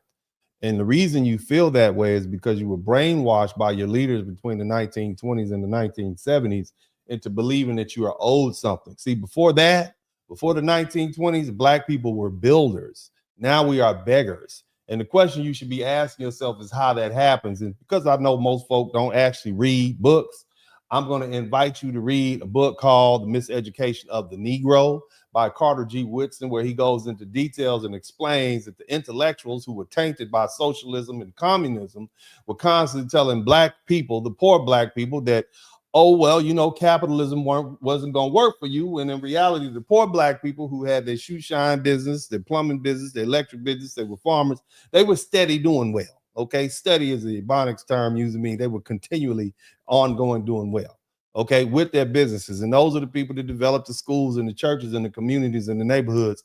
And those intellectuals in New York City who were infiltrated by socialism and all that other stuff that they had going on back then were trying to convince Black people, hey, this capitalism isn't going to work for you. You need to go ahead. But that was all a setup. And that's why we went from being builders to beggars. But again, the Democrat Party then came along in the 1960s and say, hey, if these Black people feel entitled to something, well, let's just go ahead and offer them welfare and all these set-asides, and we'll just get them to vote for us. They already feel like they're entitled to something. They feel like the government is never going to support them. They've already seen they built all these towns and whatnot not up, and then white folk came along and burnt them down during Red Summer. So let's go ahead and we'll take advantage of this. That's what happened. Now, I did a whole broadcast on that, but that's where we are. That's why we are the way we are, and that's why this young lady, who's clearly been brainwashed by a lot of these elite liberals and intellectuals and so on and so forth in the name of Black power and Black righteousness, truly feels as though there's something wrong with Black people saying, hey, let me embrace a do-for-self feeling. Let me go ahead and try to conserve and hold on to what I have. Let me go ahead and embrace some of these entrepreneurial activities. Let me focus on things that are good for me, like low taxes. That's why she considers it extremist. Those Black people are rich. That's why they feel the way they do. They're not extremists. Let's keep listening. Shout out to everybody who ideals, contributed to the agendas, Super and Chat, belief Cash App, systems and that are PayPal. particularly and extremely dangerous to Black people. It's not just the Candace Owens of our community. And it's not just Stacey Dash. It's these celebrities that have developed these huge cult of personality and have somehow ended up on the right because they're drunk with power. And then you have people like Stephen A. Smith who toy with that line, who spout right-wing talking points that are counterproductive to Black people's success, like truly, but somehow is still able to draw a line somewhere in the middle of that until he doesn't. And I don't know what that line is. Is it money? Is it power? Is it blackmail? A lot's going on right now. Whatever it is, it possibly does exist. It existed for the other celebrities I mentioned. If it's not an obsession with attacking Black people, then it's attacking trans people, especially Black trans people. That's the word, obsession. It is literally an obsession. An obsession with how Black people move, with how trans people move, with how women move. An obsession with having power. I mean, you see what she pushing. You keep saying, why are you throwing Black people in with the motherfucker? That ain't got nothing to do with us. They wasn't here doing slavery. And if they were, they weren't no oppressed class. Why do they keep throwing Black people into this coalition? Why do you keep throwing foundational Black Americans into this coalition that don't give a damn about us? You telling me trans people aren't racist? I just heard a member of the LGBT community say something horrible to a Black ICE agent, call him the N-word, and didn't give a damn. You don't think some of those slave masters and racist folk, you don't think they're part of the LGBT, some of the most racist, bigoted people in America right now are riding the rainbow? Stop throwing us in with them. You don't speak for us. None of you folk who are foreigners and got your foreign cultures, you don't speak for Black America. We speak for our damn selves, and we're tired of it. Go speak for your own community. The minute you start throwing Black people into a coalition with a whole bunch of other people, you immediately lose the right to speak for. You speak for us, period. We didn't want to be in a coalition. We don't want it. We don't win when we're in a coalition. What happens is they throw us on the front line, we die, we suffer, and then everybody else turns around and reaps the benefit from it. And we're tired of that. We are sick and tired of that. And at this point, it's just flat out disrespectful. Stop throwing us in the damn coalition. We're not a coalition. We are our own people with our own history and our own culture. We're not joined at the hip with any other group. Period. And I'm gonna tell you something. You all keep doing it, you're gonna keep losing voters. You're gonna continue to lose you're gonna lose the ear of black people. Because whether you all like it or not, I am one of just the regular old black man with damn near 100,000 subscribers because I say things that they agree with. I voice the things that they really feel. That's why you got a middle-aged black man from Texas with 3 kids saying the same thing that regular black folks say. And they like, yeah, I'm with that. People sit up and watch me on their tellies, and 30% of the people watching this broadcast are watching it on their television because they agree with what I'm saying. Period. Vote your interests. I'm not telling you who to vote for. Vote your interests. The bottom line is the Democrats got a problem. They have a real problem because that same old playbook is not running anymore. It's not going to work. It's not going to work. Now, let's go ahead and get back to this lesson. Now, when Democrats sold their modern policy program to Black America in the 1960s, Black people weren't just struggling, we were poor. We were legally segregated and lawfully ostracized from the large parts of American life. The government and society has spent generations telling Black people where we couldn't live, where we couldn't go to school, where we couldn't work, where we couldn't eat. There was matter of fact, there was nothing we could do about it either. And that's why the Civil Rights Act of 1964 mattered. It outlawed segregation in places like restaurants and hotels and theaters and public schools and libraries. We couldn't even go to the library and check out a book. We couldn't even go. We were banned sometimes from employment. You see, and then we couldn't vote about it in a democracy. And we tried to vote, they would brutalize us. And that's why the Voting Rights Act of 1965 mattered. It was designed to enforce the 15th Amendment because states had spent decades denying Black people the right to vote. In practice, there was a census that was taken in 1959. This is what I need y'all to understand. In 1959, 55% of Black people lived in poverty. That's the majority of Black people lived in poverty. This is who we were. In 1959, that means over half of Black America was living below the poverty line right before the modern civil rights era. By 2022, that number had dropped to 17%. So we went from 55% of us in poverty to 17%, which means the rest of us are upper middle class, are rich. And that in 2022, that was the lowest Black poverty rate on record. By 2024, it jumped up a little bit to 18.4%, but it's still saying it's nowhere near what it was. So no, Black America isn't we're not where we need to be. We'd like to have a zero poverty rate, but is that really practical? No, especially for people that are systematically held back. You understand? We get that. The wealth gap is still real. Ownership gap is still real. The inheritance gap is still real. But let's stop acting like Black America's in the same position we were in when the Democrats first made these political bargains with us in the 1960s. We are not. And the other thing you have to ask yourself, we comparing ourselves with a group of people who had a 400-year head start, and we've only been free Generation X is the first fully free group of Black people. And some of them are still in their 40s. And this is how well we're doing. I want you to look at the education situation in the 1940s. Only about 7% of Black Americans graduated from high school. Think about that. 7% of Black Americans in 1940. This is where we were. And college is worse. In 1940, only 1% of black people had a college degree. By 2019, about 88% of black Americans had high school diplomas and 26% had bachelor's degrees. That's not small progress. That's not small, man. That's a civilization jump in less than a lifetime. So when we talk about black politics changing, we've got to understand that black people change first. We're more educated, we're more urban, we're more professional. We've got more homeowners, more business owners, more college graduates, more people with retirement accounts, more people with something to protect, and more people who don't want to be talked to like we're still living in 1965.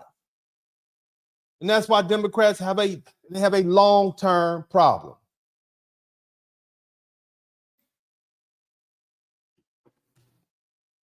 Their message was built for a black America that was poor, legally trapped, and desperate for government protection. But in 2026, a lot of black people are trying to protect our homes and our children and our businesses and our careers and marriages and bank accounts and churches and schools and institutions. There was a study by Pew. It said that in 2022, about 46% of black Americans were middle income and about 9% were upper income. So when you add middle income and upper income alone, black people together, you think about that. You're talking about the majority of black America is middle income or upper income. I want you to think about that. The majority of black America is middle income or upper income.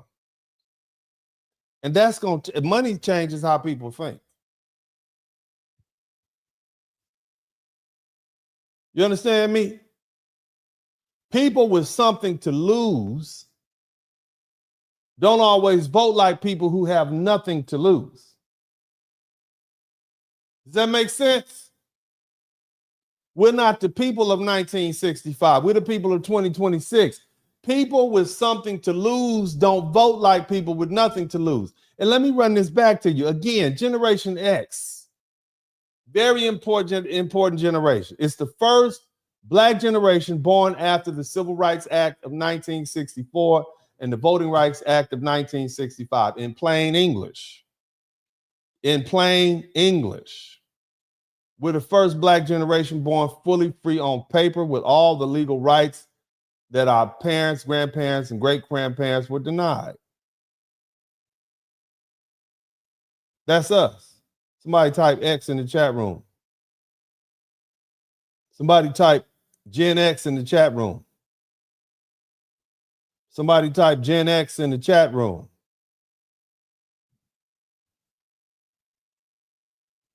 That's amazing. Some of these people are still in their 40s and 50s. So what I'm saying is when you step back and look at the timeline, black America has made all this progress in less than 65 years. And that doesn't mean racism is gone. That damn sure not what I'm saying. It's back better than ever. Hey, they are outstanding out there. You understand? Somebody type Chud. Chud is back. Nick Fuentes. I'm not even saying America's fair. It's fair enough. Right? You got to make it what it is. But again, what it does mean is that black people are not the same politically, economically, or culturally as we were when Democrats first sold us all these welfare programs. And don't you, and let me tell y'all something. Let me look all you young people in the eye. Don't you ever let these fools tell you that black people were better off in the 1950s. That's a fool's gambit. We were not better off. We were poor. We were broke. We were illiterate. And the only reason them folks want to go back to the 1950s is because they had a little bit more money than us and a lot more social and legal control than us. Don't be a fool. You think black people were sitting around in the 1950s when the marriage rate was up? You think marriage is everything? It's not. Marriage is nothing if you're broke and segregated and locked out and treated like a second-class citizen. It don't matter if you're married or not. You just married and broke together. So when people ask how much progress, because I hear this question a lot, what progress have black people made since the 1950s? It's simple. We got a lot more money. That's the progress. That's the scoreboard. Okay, we're not gonna romanticize poverty. Wasn't nothing cool about being broke. What have they built? We don't need no more damn buildings. What we need is more money, more ownership, more businesses, and more neighborhoods. We need more land, more investments, more control. We can rent a damn building. We can fill it with black money, run our businesses out of it, employ our people, educate our children, protect our families, and build our wealth from there. Get you a nice little business lease. They got plenty of them downtown. See, the point is not about nostalgia. The point is about power. And in America, power follows money. So these Democrats can't keep selling us that same jive that they sold us in the 1960s, that fear message to a successful population of black people. Can't do that in 2026. Look, racism still exists. And of course, we realize that some white people have lost their goddamn mind, running around calling black people the N-word like they don't have any goddamn sense. Black people, but we know how to deal with overt racism. They used to have signs up. We survived that. But see, what black people are starting to question is whether the smiling politician, the smiling political class that claims to love us and has our best interests at heart was actually helped us build stronger families, or safer communities, or better schools, and more ownership and more independent, because I don't think it has. And here's the thing, at some point, the question stops being who says nicer things to black people and becomes whose policies help black people build, own, protect, and pass down something to our children. Now, again, black people don't like the climate that came with Trump's presidency. This second, can we agree with that? We don't like that climate. We don't like this racist overt climate, do we? Absolutely not. We don't like that. These people feel entirely too comfortable saying what they thinking out loud. They used to have sense enough to shut up about it. The FBI and the DOJ said they reported almost 12,000 hate crime incidents involving 14,000 victims in 2024. And race made up the largest category, and black people were the biggest victims of hate crimes. But here's the part people don't want to tell the truth about. I want you to listen. You're not going to like me when I finish. I want you to hear me. Listen. There's a lot of black people who secretly like some of these racist ass white commentators, or at least they like certain things they say. I'm going to say it. You don't have to like me. I don't give a damn. Let's look at the old hot boy Nick Fuentes. He says some racist, offensive stuff all the time.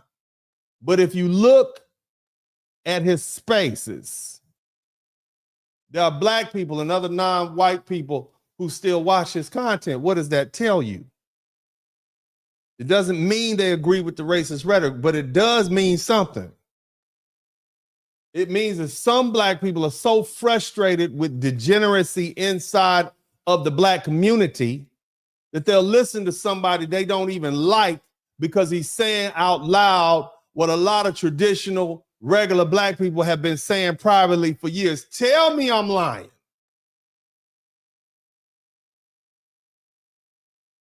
You can't. I hate to say it, but the same things go for fools like Chud the Builder. Look, man, you ain't got to like what I'm saying, but I'm telling you the truth. I know my people. I listen to my people. When that man gets on the internet and says that you are chimping out, right? We don't like how it sounds, especially coming from this white man from Tennessee. Talking down to black people. We don't like that. We don't like the fact that he just picking on regular black people and picking fights with them. He's a horrible person. But here's the uncomfortable truth. Some black people are still watching him and secretly saying he's a racist. He is racist as hell. But he ain't lying about some of the shit. He ain't lying about some of this behavior. And that's the part nobody wants to admit. I'm going to tell it because I don't give a damn. I'm going to tell you exactly what black people say. We tired of it too, aren't we? All that cutting up and acting a fool, you can't even enjoy yourself. Tell the truth. People, these youngsters, young and old, out of control. And the same thing applies for people like Charlie Kirk, the gentleman who got shot, and that fool Marvin Gaines. And some of these other online non-black conservative podcasts. I'm telling y'all the truth. That's why so many black people watch them.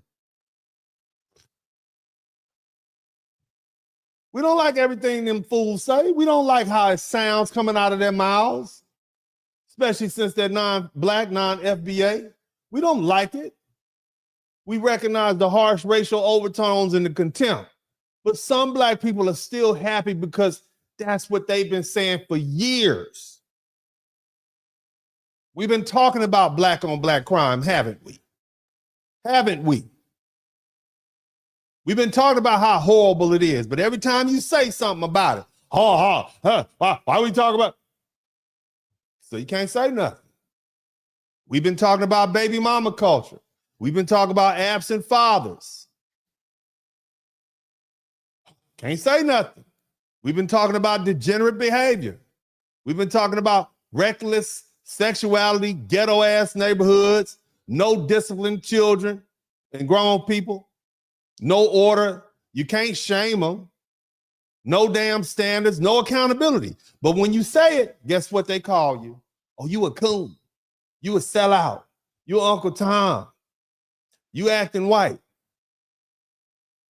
So now, so they shut up, right? That's what happens. We just shut up. Black people, all you regular black people, you can't say nothing because if you say something, you're not down no more, right?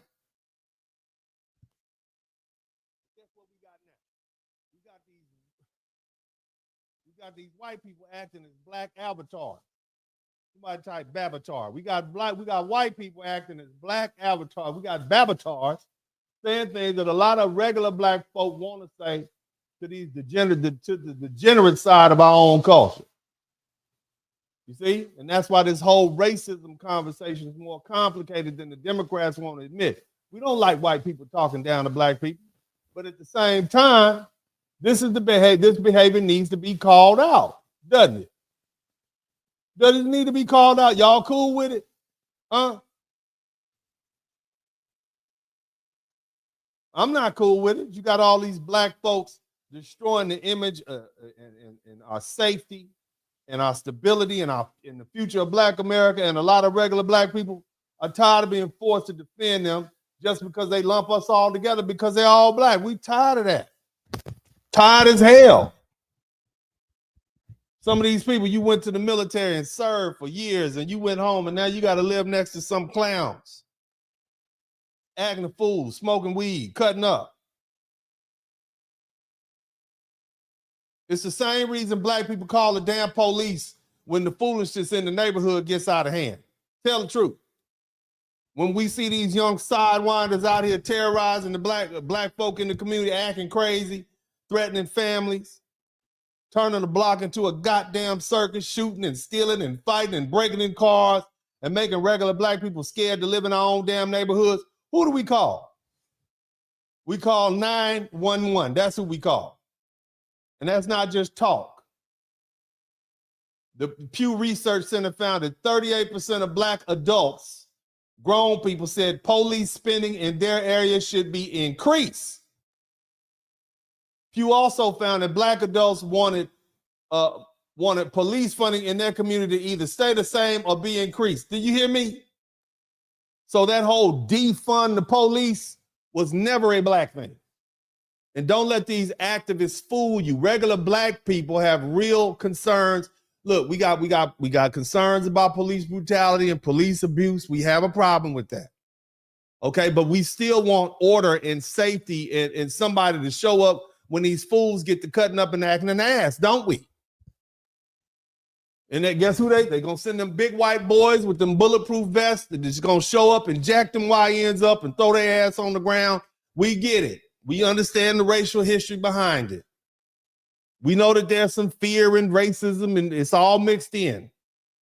But see, there's a lot of black people that still relieve when somebody show up to handle these fools, right? So you don't have to go out there, do you? You happy about that, aren't you? Stop lying to yourself. It's more of us than it is of them. Didn't y'all just hear what I said? 45% of black people, middle class, 9% are rich. It's more of us than there are of them. See, it was a different situation. We were broke and poor. It was easy for them to sell us on being anti-capitalism, anti-government, Now you all benefit from the goddamn government. Now you don't have to like me.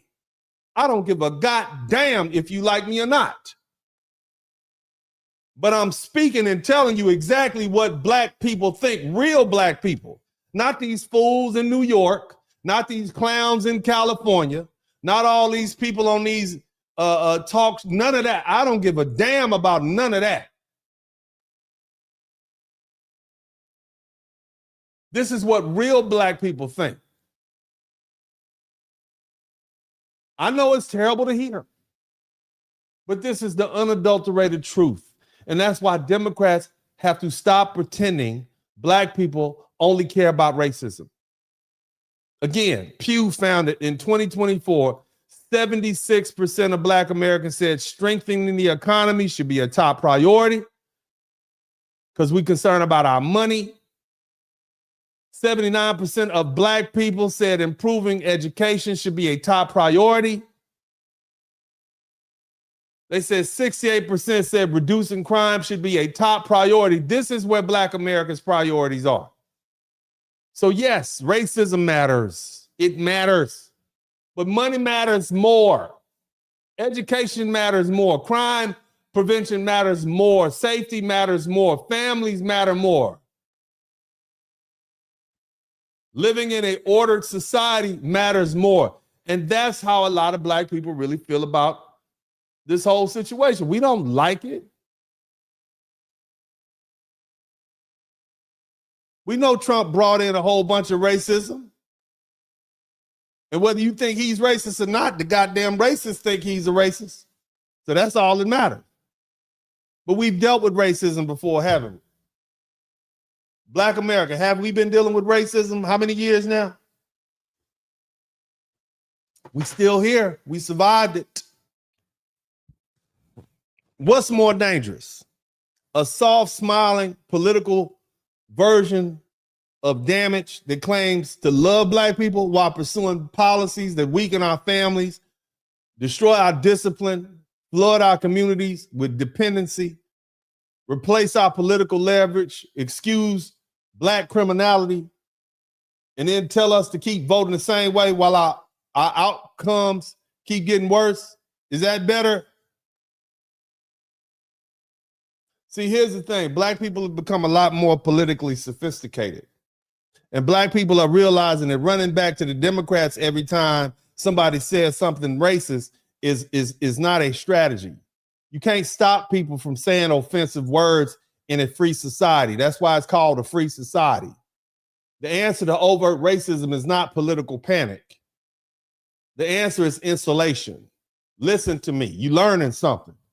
We fight racism the same way our ancestors fought racism. We fought it through education. We fought it through ownership.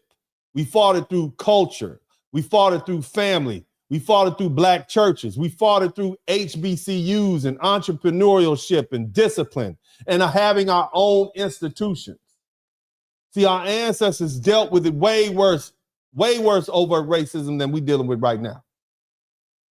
But guess what we still did? We still built churches. We still built schools. We still built businesses and families and communities and a culture strong enough to survive it. So yeah, racism is what? It's ugly. is ugly as hell, but systematic damage dressed up as compassion is worse. And that's all the Democrats have gave us. And that's why the automatic black vote for the Democrat isn't so automatic as it used to be. You understand? That doesn't mean that black folk are going to jump off the Democrat plantation and jump off the Republican plantation overnight. That's not what it means. It means Democrats can't keep yelling racism and expect the conversation to end. More black people are starting to say, hey, hold on, we heard that before. What else you got? Okay? Now, let's go ahead and dig a little deeper. Now, see, there's something that we need to talk about. Black family, I need you to step up. Listen to me. See, what we're looking at right now, this is a great separation inside of Black America that folk don't really understand. Somebody type great separation. Something that most people don't do that we do. We don't necessarily separate ourselves by race, education, so on and so forth. We don't do that in the Black community. Just is not enough of us to do that. We don't do that. We don't do it. We had to stay together, whether you poor, rich, whatever. We had to stay unified on our blackness. But see, now we tired of these Pookies and Ray Rays and Shaniquas and Bum Keishas. We tired of that. We're tired of the people that make our life harder. See? We also tired of the people who want us to be led by fear and emotion and slogans and victimhood and dysfunction and groupthink. The other side is saying, no, we're going this way. And we're building families. We're protecting our children. We're making money. We're buying property. We're starting businesses. We're thinking for ourselves.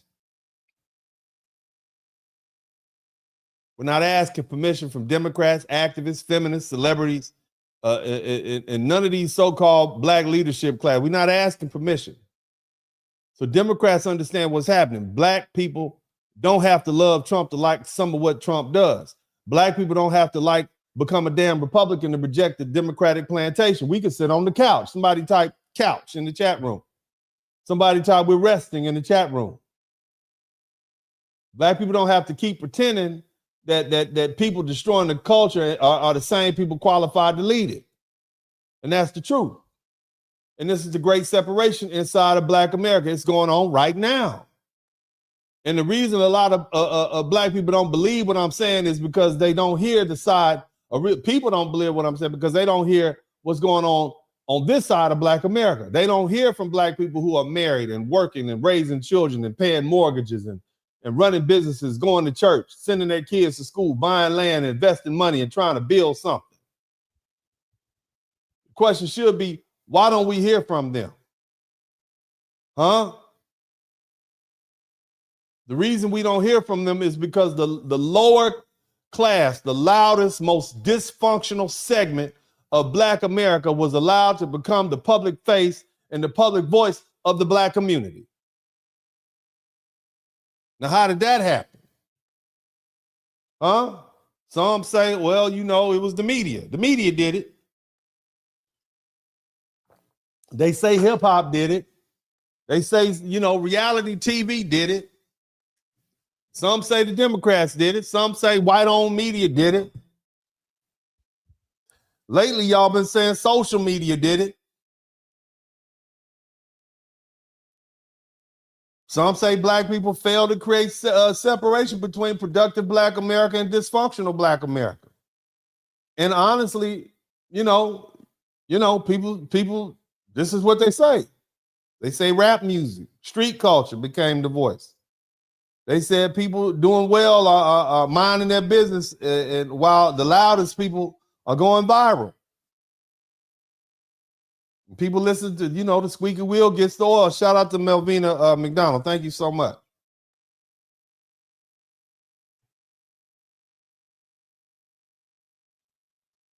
Hell, you got some people who say successful black people.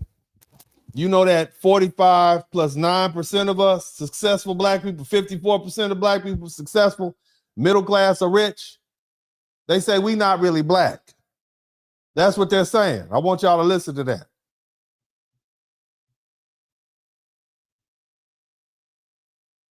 They saying people with worse outcomes are authentically black. That's basically what they're saying.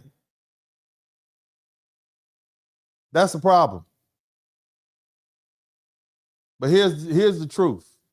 Poor, dysfunctional black people don't speak for the rest of us. They may be loud. They may be visible. They may be viral. They may be useful to the media companies and politicians and activists and rappers and podcasters and entertainment executives. But they don't represent the whole black community. And the numbers prove it. In 1959, do I have to tell y'all this again? The official poverty rate for black Americans was 55.1%. Back then, poverty really did describe most of black America. Most of black America was in poverty. But that's not where we are anymore. By 2022, it fell to 17.1%. That means the majority of black America are middle class, upper middle class, or rich. So you can't keep treating black America like we're poor and stupid and illiterate. The majority of black America does not need subsidies and welfare. Nor are we ignorant. That's outdated. You're lying now. We literally flipped the script. Now, again, black people are still behind white people in wealth and home ownership and inheritance and business ownership. I'm not pretending otherwise. But hell, they had a 400-year head start. Why wouldn't they be? Again, 46% of black Americans were middle income and 9% were upper income in 2022. Y'all hear that? That's 56% of black people over on the other side. You understand what I mean?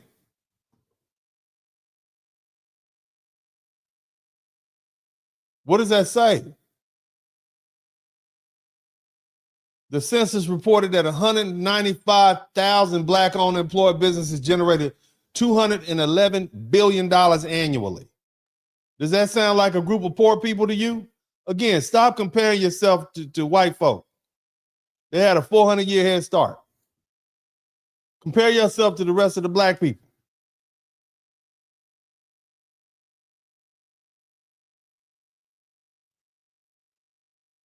These black businesses alone employ 1.6 million people. So the poor, loud, reckless, dysfunctional segment of black America doesn't get to speak for us anymore. They are not the majority. They're just overexposed. And that's why this great separation is happening. Productive black people. Shout out to all my productive black people.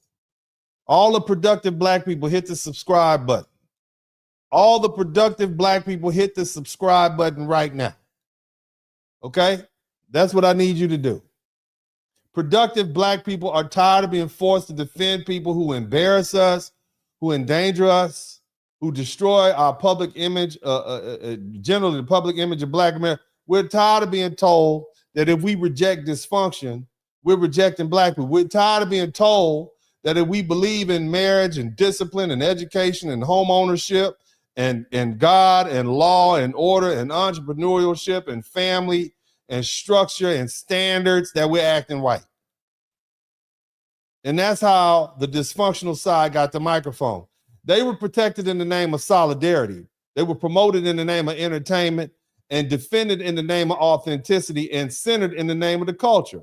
But now a lot of black people are saying, no, we're not letting the loudest, poor, most dysfunctional people define what blackness means anymore. Shout out to IMDP. We're not letting rappers and criminals and baby mamas and drama and street and hood rat street culture and ghetto culture and YN culture and reality TV and online chaos and these political activists speak for us anymore. The real black America also includes doctors, lawyers, teachers, engineers, soldiers. It includes nurses. It includes truck drivers. It includes business owners. That includes blue collar, HVAC, plumbing, electric, construction. We got soldiers. We got nurses. We got truck drivers. We have pastors, mechanics, barbers, mothers, fathers, homeowners, graduates, entrepreneurs, and ordinary black people who get up every day and handle their responsibilities. And that side of black America may not go viral every day, but it's real. And it has every right to separate ourselves from the people dragging the image of black America into the mud. So this great separation is not about hating our people.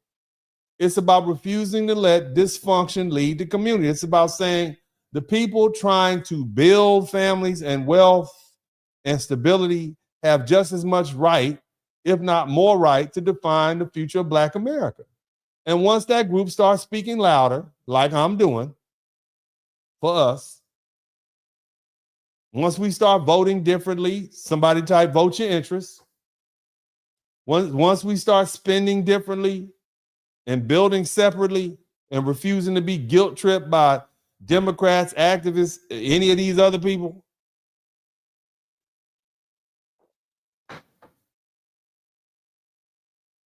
that old political control over black people is going to start to break, which is what you see happening.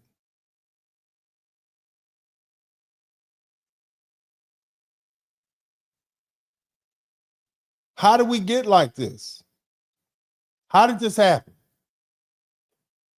Huh? Where did this come from? It's nothing new. We've been trying to separate. I want y'all to check these videos out. Look at these videos of Los Angeles. So you guys might recall something called the Great Migration and the Second Great Migration. I want you to listen to what these black people have to say about the Great Migration. This is four black people coming from down south, right? We have black people all over America who had successful enclaves, whether we talk about Detroit, whether we're talking about in New York, Los Angeles especially. We had all these successful black people, and then you had the influx of a bunch of poor ghetto black people coming in. So we've had to deal with the degeneracy before. This is not new. And I want you to hear, listen to what these folk from back in 1953, black people are saying in 1956. Tell me if it sounds the same as what we're saying right now. We're tired. We don't want to, we are separated. Listen to this. These conversations in public today. Wow. Well, I don't want to sound like a do-gooder, because I really am not. With these people coming in who are not our intellectual equals, nor are they of our sociological, but they're used to living a certain way, and they too might rise up above their origin, and might one day be our associates. I'm just saying. Now, the modern day black person would say these people are sellouts because they don't want to live around degenerates. Have you ever lived next to a crackhead? I have. Let me tell y'all something. I remember it was probably I was probably about 10. So this is probably 19. Now it had to be about 1986, 1987. We had a crackhead named Juanita. She lived next door to my grandma's house. She'd be turning tricks in the goddamn car that was in her mama's yard. This is what I saw at 10 years old. And I had cousins out there younger. But do you want your kids to live next to a strawberry crackhead? Huh? Is that what you want? What about them YNs out there smoking weed in front of your house every time your wife come home, your children walk down the street. They got to deal with the YNs. Is that what you want to live next to?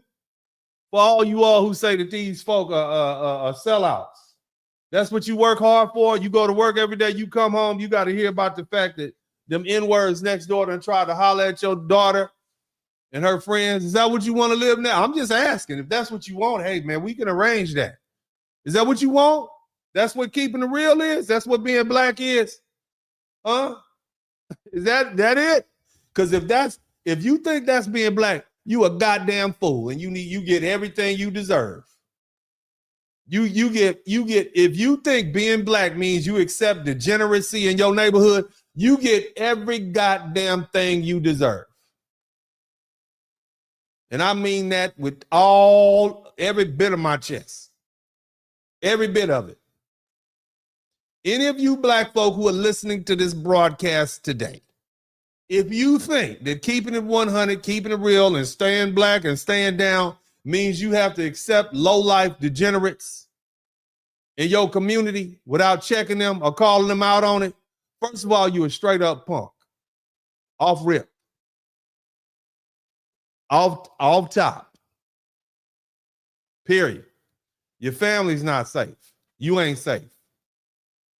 Because degeneracy is like a disease. It invites infection. If that's what you think. So for everybody who disagrees with these black people who establish themselves in these black communities, who live law-abiding lives, you mad at them because when the black folk came from down south, they was talking shit, eating on the bus, cutting up, acting a fool, bringing their guns and all the low-life ways. You think, now I'm not saying they couldn't become better. I'm just saying at the time they showed up, they was on some BS.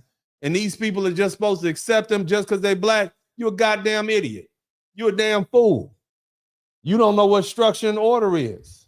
But anyway, let's keep listening. The tone of this meeting is we're setting ourselves up as little puppet Jesuses. We can't help anyone else until we help ourselves. The Negro has had two professions, his own medicine, dentistry, law, psychiatry, and he's had the profession of being a Negro. And many of us have come out here to escape from this second profession of being a Negro. It's our own identifying with these Negroes that are coming in with their carpet bags that causes us problems. Let's keep listening. You see that? So this is not, they like, hey, we need to get away from these. These ain't us. Keep listening. And I know that people are concerned about this. They may not talk about it very often, but I certainly heard them shudder in church when he said there'd be 1 million Negroes in Los Angeles. We shudder because we're saying, in essence, the majority of these people are not like we are. And we felt that we maybe... A majority of these people are not like we are. Again, we're looking at a time period where the majority of black people were poor, and you got a few black people who were successful. Now that is the opposite. In 2022, the poverty rate in the black community was 17%. Okay, so we no longer a poor group of people. So the vast majority, you feel just like this dude right here. That's what I need. The only reason you making allowances for these people because you like, yeah, well, I don't want to seem like I'm a sellout. You better sell out for your family. You better sell out for safety. That's what you better do. You want your children, you want your daughters to have some good husbands? Huh? You want your families to be safe? You better start denouncing this degenerate behavior. That's what you better do. Keep listening. Some of us felt we left this out because we were getting away from this problem. We are part of this exodus too.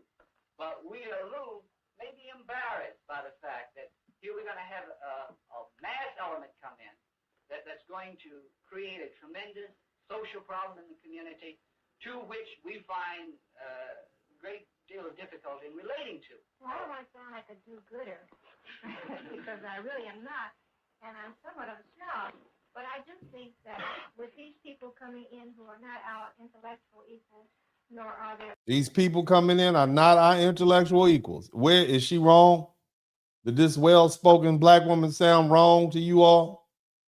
You got these degenerates out here doing all this crazy stuff.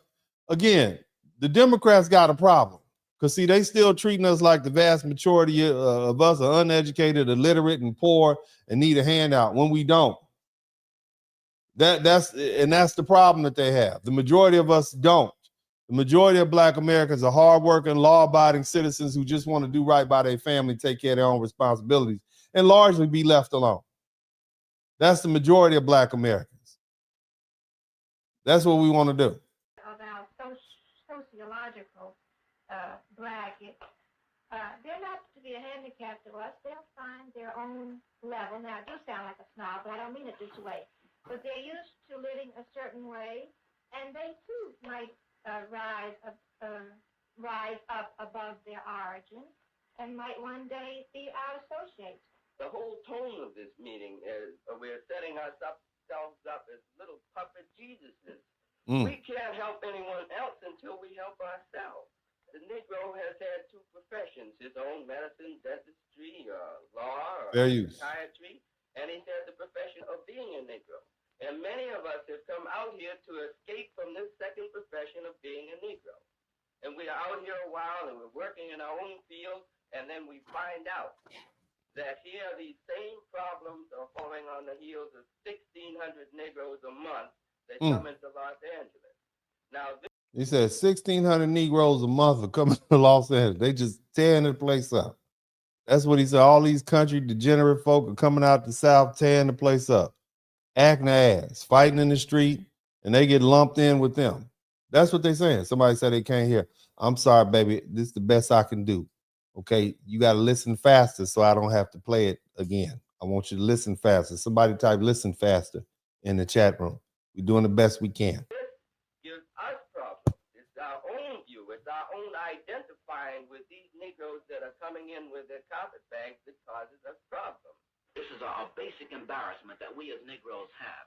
We want to live together, yet we want to sort of scatter to the far winds and live amongst white people. We are brought up in terms of this, that to have a dark skin, to be a Negro, there is something wrong with it. And if you take a child and raise him, a very impressionable child, and have him grow up in an atmosphere where your color of skin is something that is looked down upon, that there is something wrong with you, that you are not, you don't have the abilities of other people.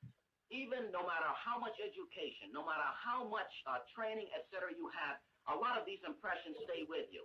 I feel that we have to search for a new image. When I wake up in the morning, I don't look in the mirror and say, you are a Negro, therefore you will face life in a certain way. I see myself as a person just like all the people that I work with and the children that I deal with. I mean, just listen to how well-spoken these black people are. Can you imagine that? These black people are well-spoken. They have their own enclaves, their own social life and social status and whatnot. Then you got all these people moving in to LA. All the white people in LA got black fatigue. They all got black fatigue at the same 1,600 Negroes a month coming in here to LA. They got black fatigue. That's what happened.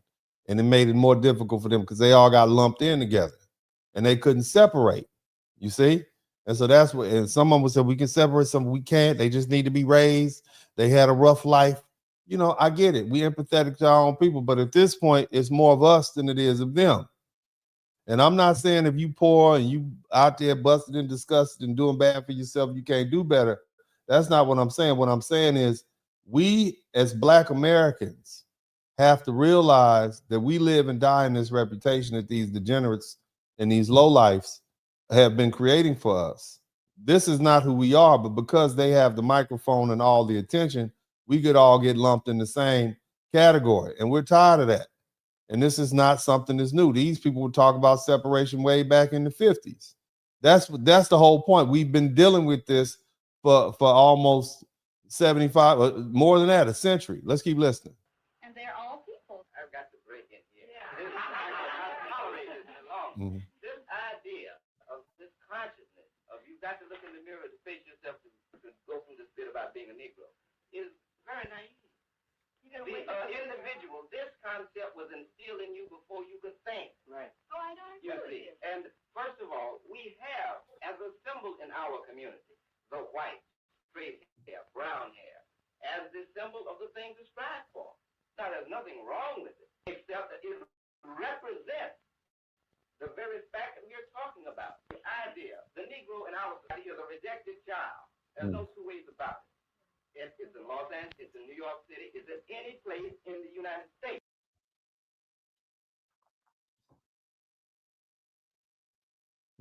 All right, I got one more. Y'all still with me? I got one more video. Y'all check out. You're crying, baby. I'm not crying. I'm Do you know the difference between defiance and a cry? You're talking to a black man, baby. I don't cry to white folks. I talk to them all I'm my talking to my life. people, not even to you. I talk to them all my life. So you're singing the blues. But you're blaming us. We got a right to stand up and defend ourselves. Defend yourself. I glory in your spot, baby. Hold it, Mr. Meek. Wipe the blood off your hands before you There ain't slam. no blood on mine. All right. This is a real exchange from a live television broadcast in 1968. Civil rights organizer Russ Meeks is debating a white woman who argues that poor white and poor black people grew up facing the same struggles and that the deeper issue isn't race but poverty. What follows is a disagreement over whether shared hardship leads to shared outcomes. I lived in the slums. I'm not ashamed of it. And you know, nobody helped me get where I'm at. So then, I am as the same as these boys here. Because I seen little white kids as well as colored kids together digging out of garbage cans. Not separately. Together we walked the alley. We walked Madison Street. We tripped over probably the same drunks in front of Rothschilds that are still there now. So what about me? Am I a poor white person? God help me, give me mercy. I want white power then. I'm sure you do. And you should have it, baby. You got it. Broadway? What about North Street? What about Wilson Avenue? Well, you want to let me address myself too? White people are. What about them? We they got have their a own problem problems, too. lady, and I think that the white people should have white power. I'm talking about black. You see, talking to you is an exercise in futility. Let's get this clear. I'm not talking about white people. Man, you solve your problems. You use force or violence, whatever necessary solve it, and I don't blame you. And if I had the thing you had, I wouldn't want to give it up either. Do we come and march and you say, look at our poor people, look at our hungry No, babies? you don't have to come because we can't solve your problem. You have to solve your own, and we want to solve our own. By violence? Who said anything about violence? Everybody here is talking about violence, but He said he believes in violence. I want to know Doesn't he have a why. right to? They're going to take him in a few years and teach him to kill with the best weapons available. They taught my brother to kill too. Okay, so let's ask the United States government about violence, baby. They live on it. They thrive on it. They're enmeshed in it. This is the most violent society in the world that you run, baby. You hung black men up by their heads and cut their bodies to pieces. You burn women to death. Yes, I got the pictures on my wall. I was tied to a tree by the Klan. They hot back then. So again, these are not, we always talk about, we're not our ancestors. Our ancestors were strong. Our ancestors speak the truth. They spoke truth to power. So again, all right, I just want you to understand, these people are not different from us in that regard. They felt the same way. They had a lot of the same issues. And so what we're dealing with right now is not anything new. We're dealing with overt racism. We get it. We don't like the presidency, but there are some things we like. And I played this video just so I can see. We went all out there shucking and jiving. Everybody wasn't Malcolm X wasn't the only one speaking up on behalf of black people. Now, I want to take you all on another political history lesson, and I'm not going to have y'all here all night. I know y'all have things to do, but I certainly do appreciate your time, and I want to make it worth your time and your money. Again, the lowest functioning voices became the face of Black America. And the question we need to ask ourselves, how in the heck did that happen? How did that happen? Somebody type how in the chat room. How did that happen? Okay. How did it happen? I want you all to listen to me because this is very important.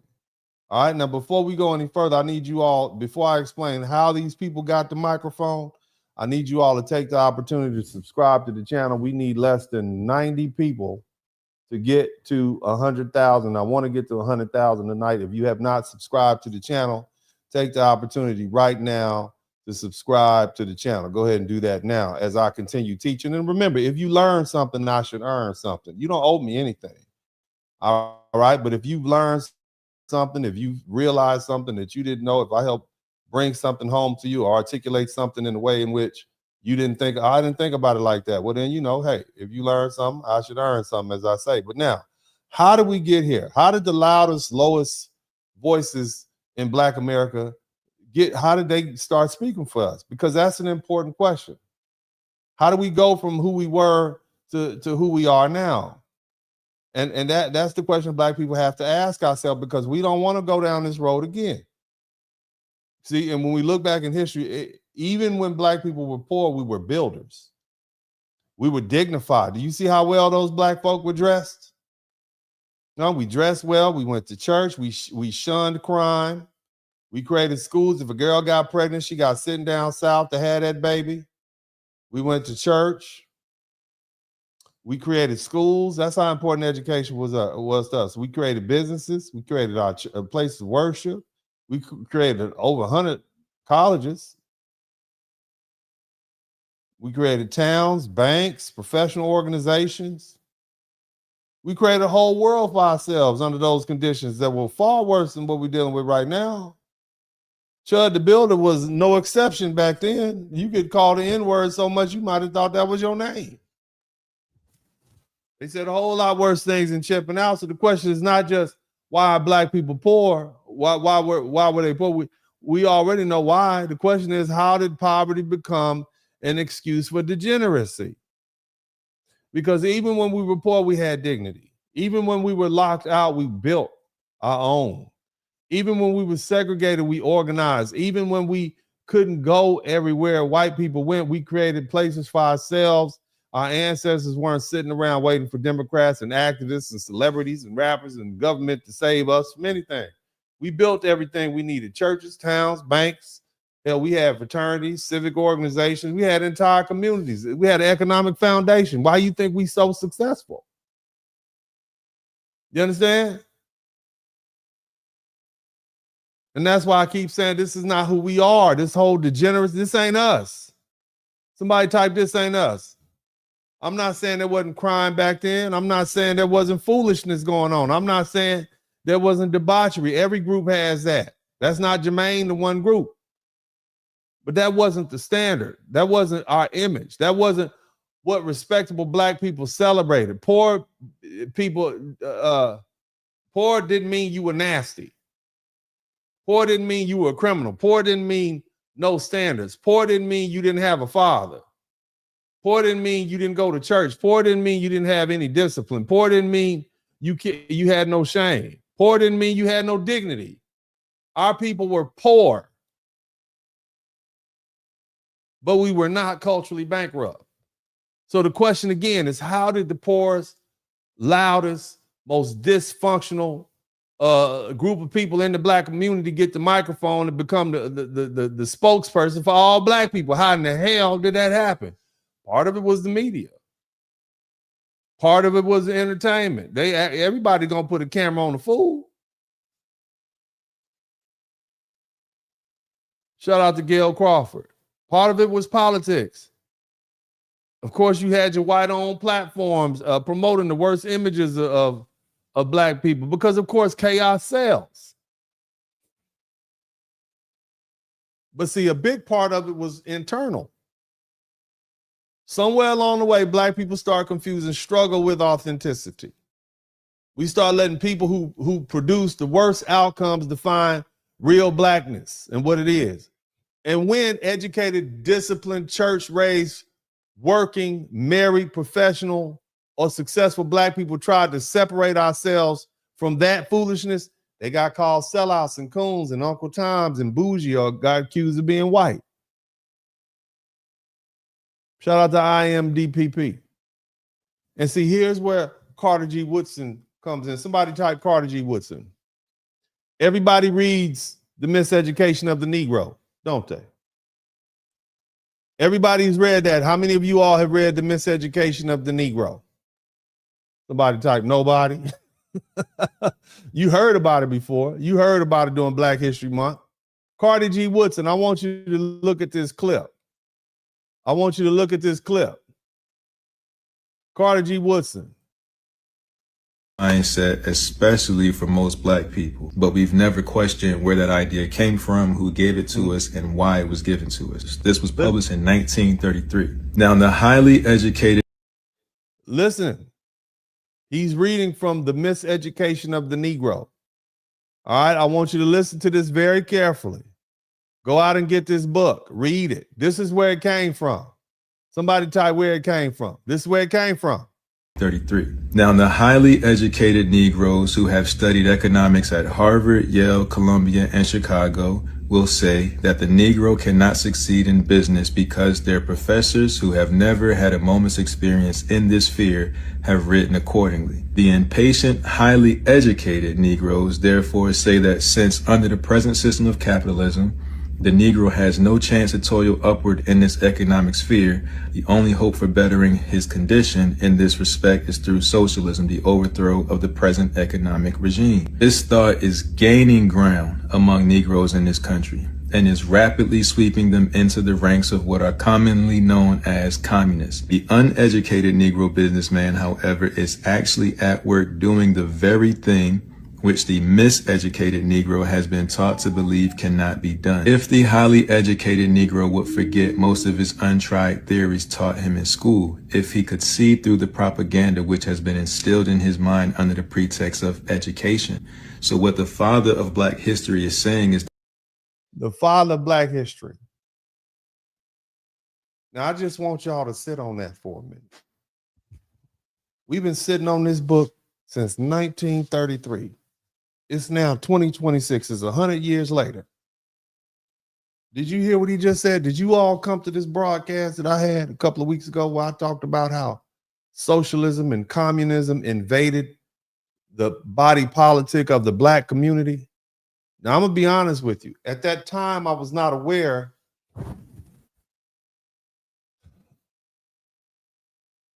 of what Carter G. Woodson said in his book. Because just like y'all, I've heard of the goddamn book. I didn't read it. I got it up in my library. I need to read it. But I came to that on my own conclusion that, hey, you know what? When did we go from being builders to beggars? Now, let me go ahead and lay the foundation so you can understand. From 1865 to about 1819, we built houses, schools, communities, towns. We did all that. After the brothers came back from World War I, they came back uppity, somebody type uppity. They had sent Black men overseas and we fought and we got treated with dignity. We wasn't going to come back and just take this second-class citizenship anymore. We fought and bled and died for this country. Right? Right? We earned the right. We got blood in the soil. But white people responded to that by saying, oh, no, we're going to put them back in their place. So guess what they did? Somebody typed Red Summer. They attacked all of our infrastructure. They burned down towns. They looted towns. They ran us out of certain communities. In 1920, Black people had 15 million acres of land here in the United States. 15 million acres of land. We were doing well, fresh out of slavery. This is 55 years out of slavery at the height of Jim Crow. White people got jealous. And so now after 1920, somebody typed Red Summer. After 1920, Black people like, oh, we did all this and the white folks still, they just did us dirty. This capitalism is not going to work for us. Now you got a bunch of white people who fled the South, got out of there. And at the same time, you have a lot of America's enemies who are infiltrating. So between about 1920 and 1970, we're in a situation where, and mind you, this book is written in 1933. Carter G. Woodson, father of Black American history, he would know. He said these intellectuals, these intellectuals, many of who were trained in Russia, right? Many of who were trained by our enemies, right? America's enemies said, well, you know what? We're going to brainwash these disgruntled Negroes and we're going to send them back to the United States and we're going to have their leaders brainwash the already disgruntled Black people who are dissatisfied with the American system of capitalism, just so we can say, hey, look, they don't even treat their own Black people right. And now we have these Black people who we done wound up and programmed to say all this anti-American, anti-capitalist stuff. And so that took hold. And that's what Carter G. Woodson was saying. It took hold. The intellectual was saying, oh, you can't do it. And the poor Black people said, but yes, we can. And it's still happening right now. We are still fighting. And along with, oh, you owe me something, I can't do it on my own, is what? You got your hand out. And anybody who knows, once you start giving somebody something, they feel entitled to it. Go loan somebody some money for too goddamn long. Go give somebody some money every time they ask for it and see if after a while they don't think you owe it to them. You all know that. That's why you know better than to loan money. Go give somebody something every damn day for a year and then turn around and say, well, hey, I can't give you anymore. They're going to treat you like you stole something from them. So if you give a group of people all these entitlements, first of all, they lined us up and made us ready to accept these freebies because that's what socialism and communism is about. That's what the intellectuals sold us on. You heard Carter G. Woodson, he said that's what they were saying we needed to do. because this capitalism thing is where you heard. Read Carter. Don't be mad at me. Read Carter G. Woodson. Go argue with the father of Black American history. Don't argue with me. Go read the book. Don't be mad at me. Read the damn book. People like W.B. Du Bois, socialist. And they still got, y'all still believe, I'm going to let this finish just so you don't. The belief that you can't succeed in America because of the white power structure and that you need to overthrow capitalism in order to succeed is propaganda disguised as education. Who else did I say wanted to reach us with propaganda disguised as education? In order that the Negro may be reached with education and propaganda, and that he may be organized for activity, the following methods are recommended. Who do you think wanted to do this? All the way back in 1922, Soviet communists. People that look like this, actually. Ooh, he's saying the same thing I was saying a couple weeks ago. He's saying the same thing I was saying. Damn. As you can see, it was the communists that wanted to do this the entire time. It was their goal to reach us with education and propaganda so that we can be used for their purpose. The question is, pawns. They use us as pawns, and we're still suffering from. You got white governments, Russian and American governments fighting each other over who's going to be in charge, and they're using our black behinds as pawns, and some of y'all still fall for it. Some of you all still right now falling for it right now. Some of you are mad at this goddamn broadcast I'm giving right now. You mad right now. You've been wanting to call me a sellout and all that. I don't give a damn. You mad right now. Be mad at Carter G. Woodson. He the one to be mad at him. That's what you do. Did it work? It worked. And it's still working. All they got to do, all these folk got to do is come out and say, oh, we support black people. We support reparations. Y'all don't support it down. Here's an example. Here you go. This is what, watch, listen to all the black people clap. American just said about black Americans getting reparations. Listen to what the black people said. They are racist too. They don't like you either. Let's listen to what she said. This is, y'all watch how all the black people clap.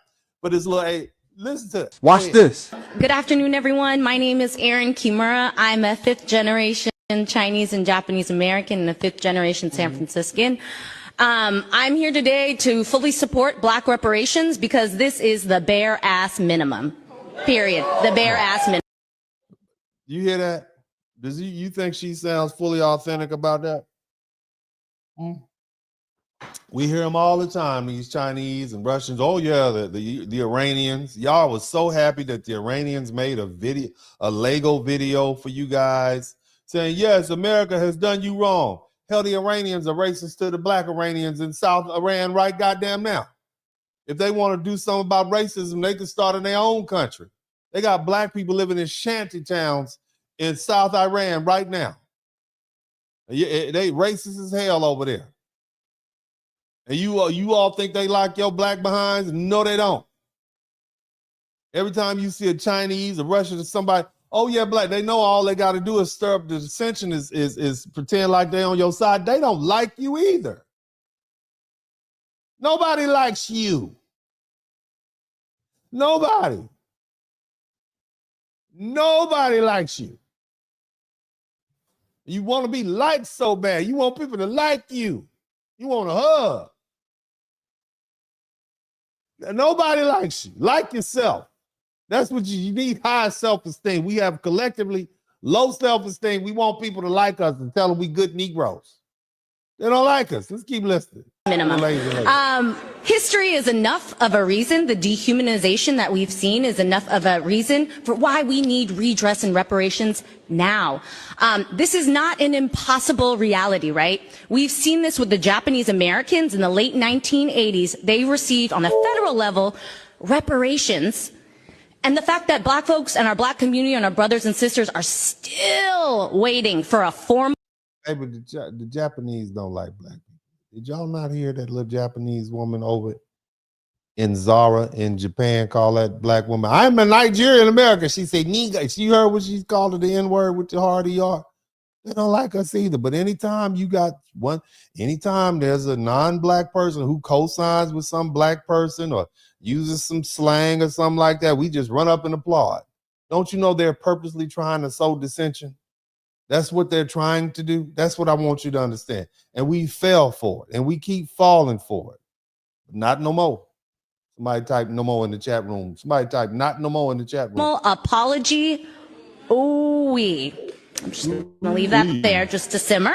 And I just really want to note, especially as an Asian American woman, I would not be here if it were not for the Black liberation struggle, the Black freedom fighters, culture creators, all them socialist sponsored organizations, and the world builders that have fought for my liberation. So no, we fought for our liberation, and you all came in and jumped the line and made it your liberation. That's what you did. Thank you. Thank you for your comments. Yeah. She's not wrong. Japanese Americans got federal reparations in the late 1980s. Black folks still waiting on an apology. That alone tells you everything about where we stand in this country. But here's the truth about reparations. As long as our identity is classified as... Yeah, all that is just administrative at this point. Let's listen to another video. Since we always venerate these black leaders from the past, I want you to understand something. Whether you like the United States or not, Hey, y'all. Our country is going to protect itself. Listen to what this brother, the Black Americans are not playing. Listen to this. Comment section, the reply. Hey, y'all. Take a look at this. I am now 100% confident that this is not our fight. We're not going on the front lines. Is manufactured by bots in the CIA. That doesn't mean that every single creator who is parroting this nonsense is a bot or the CIA, but I'm convinced that's where it's coming from. Why am I convinced? Because these people are saying the same thing over and over again. They're spamming my comment section. They're replying to multiple comments. They're flooding my comments saying the same talking points. We're not going out on the front lines. This is not our fight. Black people, we stay home. We're resting. You're saying the same thing in the same exact way, in the same exact cadence. This is not organic. These people are... He need to go ahead and land the plane. Let's just scoot on ahead a little bit. Marches. We haven't been organizing them, but he's claiming otherwise. Who sounds like the op, y'all? Something else that I noticed. I checked out dude's account before I blocked him. And if you notice, all the videos that I saw that he's made them from his house. He's standing, looks like in his kitchen or in his living room. And he's not the only one. All these other folks who are making these videos trying to intimidate and persuade and shame Black Americans into going out in these streets and placing ourselves in harm's way, they have their asses in their house. I haven't seen one yet who's out in the street filming saying that we should go out there and join them. No. They're leaning. We're growing up. We're a lot more mature than we are. Somebody type, we're resting in the chat room. Again, this is people that still trying to fulfill this Democrat propaganda. We're not doing it. Here's one more, and then we're gonna get back to the broadcast. Y'all check this out. Hampton. That's not a conspiracy theory. It's literally on his Wikipedia. Again, remember I told you guys, Fred Hampton, socialist. Black Panther Party, socialist. And we always say, well, they just killed them because they were black. That's not it. They unalived them. The United States government unalived them because of the things they were teaching. There's plenty of black people. If they just wanted to kill, they didn't have to go all the way to his apartment in Chicago to kill him. There's plenty of black people in DC. They could have stopped there. Okay? It wasn't because he was black. Listen carefully. Okay? You heard earlier when I explained socialism invaded the black community. In it through its body politic. You had people like Carter G. Woodson saying, hey, man, this is an infection. It's telling us to be beggars instead of builders. And it infected us. And so now here we are in the 1960s, 50 years later, after it set in, as you heard Carter G. Woodson said, it's starting to catch on. And so now you have this going on. Listen to what he says. Media page, but they didn't do it because he was the leader of the Black Panthers. They did it because he was doing something that was much more threatening to the U.S. government. You see, what do you think was much more threatening to the U.S. government? Not because he was the leader of the Black Panthers. In the years before he was murdered, Fred Hampton formed a group called the Rainbow Coalition, which was an alliance between the Black Panthers and the Young Patriots, which were a group And who is that? Group that represented poor rural white people. In declassified documents, the director of the FBI at the time, J. Edgar Hoover, specifically talks about his concern that Fred Hampton could become a quote-unquote messiah who unites working class people across racial working class. Sounds like some socialism talk to me. So on December 4th, 1969, the Chicago police, working at the behest of the FBI, raided the Black Panther headquarters and shot Fred Hampton in his bed while he was asleep. If you think stuff like this isn't happening anymore, you're a fool. We already know from leaked documents and whistleblowers that the government is actively monitoring working class movements. A lot of protest movements take place online now, and I know from personal experience that anytime you post something even vaguely political, an army of weird accounts with almost no followers show up to make incendiary comments. The point is that a lot of the hatred you see in this country is manufactured by the people in power as a way of keeping us divided and distracted. It doesn't have to It's also manufactured by other people in other countries also. Keep that be this way though. All we would have to do is stop bickering with each other about dumb stuff like whether or not trans people should play basketball and turn our attention to the actual institutions I don't think that's dumb, but keep going. that are oppressing all of us. A good first step would They can play basketball. We just don't want them playing with the girls. be repealing the Patriot Act, which was passed after 9/11 and basically makes it legal for intelligence agencies to spy on Americans. We should also demand accountability from the Pentagon by forcing But the whole point is Fred Hampton was starting to hang out with white boys, and they knew that these people were socialists. They knew that they had been infiltrated by socialism. And again, socialism, you still have leaders right now who are anti-capitalist. But again, let's get back to what we're doing. So, with Carter G. Woodson warning in the miseducation of the Negro, it matters because Woodson talked about how the educated Negro was often trained to despise his own people, distrust black businesses, and look down on the very community he should have been helping. He said that the educated Negro was disinclined to take part in a Negro business because he had been taught that Negroes couldn't operate in that sphere. He also said that black people were trained.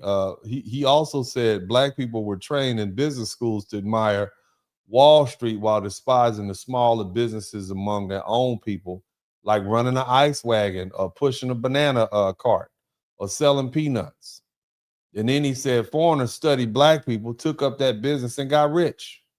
And the quote is powerful because Carter G. Woodson, was making the same point almost 100 years ago. He was saying that the educated black people had been trained away from real economic needs of black people instead of coming back and building businesses and building industries and supporting black banks and helping black workers and organizing black economic life to many educated black people were trained to chase white approval and white institutions and white jobs and white validation and that white government and them white welfare checks. You see, that's what it was. And when that happened, the masses were left without proper leadership. Woodson even went further. He said that the educated Negro abandoned the underdeveloped Negro. He said that when white people saw members of their own race going downward, they worked out plans to lift them up. But the Negro too often forgot the delinquents of his own race. Okay. Now, on the flip side, he also said that, hey, these same black educated people have been brainwashed by socialism to basically not even believe that capitalism will work. So how are we supposed to take care of ourselves? So what they did was train several generations of black people to look for handouts, socialist style handouts from white folks. And that's where we failed. You understand what I'm saying? This is what we're dealing with. So this great separation inside of Black America is really about correcting that mistake. It's about saying we're not going to keep letting the lowest functioning segment define the whole group. We're not going to keep pretending that dysfunction is culture. We're not going to keep pretending that being educated is acting white and being married is corny or lame or is holding you back, ladies. You don't want to be locked down. You better get married with your sad selves out there. You can't even change a light bulb by yourself. Talk about you don't want a husband. You better get one. It's all the fellas out there who are 5'7" and shorter. I want all y'all to put a 1 in the chat room. All my short kings. All y'all, all the brothers who are 5'7". I want put your number out there. Put 5'7" in the chat room. All of y'all. You better get you one of these men. You're gonna need a man. You're gonna be out there like that lady who played in what's that movie? What's her name? Talking about she want a man now. Vivica Fox. Y'all want to be 61 like Vivica Fox, talking about she ready to settle down. Have you heard Vivica Fox talking about she ready to settle down? Have y'all heard that? She's 61. She's 61. She probably got rheumatoid arthritis and feet that look like knuckles. Now she ready to settle down. You better get you a man. Six pack my ass. You better get you a man with a job. Every man out here who has a damn tool belt, you better get you one. That's what you need. That's what you need. Get your own man too. There's plenty of them out. Get your own man. You talk to him. Cook for him. Nice. I don't give relationship advice. But this is where this came from, all this independence. You're a damn fool. We are interdependent. You hear me? Interdependent. That's what you need to be. Interdependent. And independent, you missing some ERs. You missing that part. Damn it. Crazy selves. I don't know who y'all was listening to. Tell you don't need them. But yes, you do. You keep having babies. You need them for something, don't you? Get your own man. Stop trying to steal somebody else's man. He don't belong to you. All right? But again, all right, we're not going to keep pretending that being educated is acting white. We're going to stop that. That's not liberation. Dressing well and being respectable and going to church, it's not outdated. Owning property is not assimilation.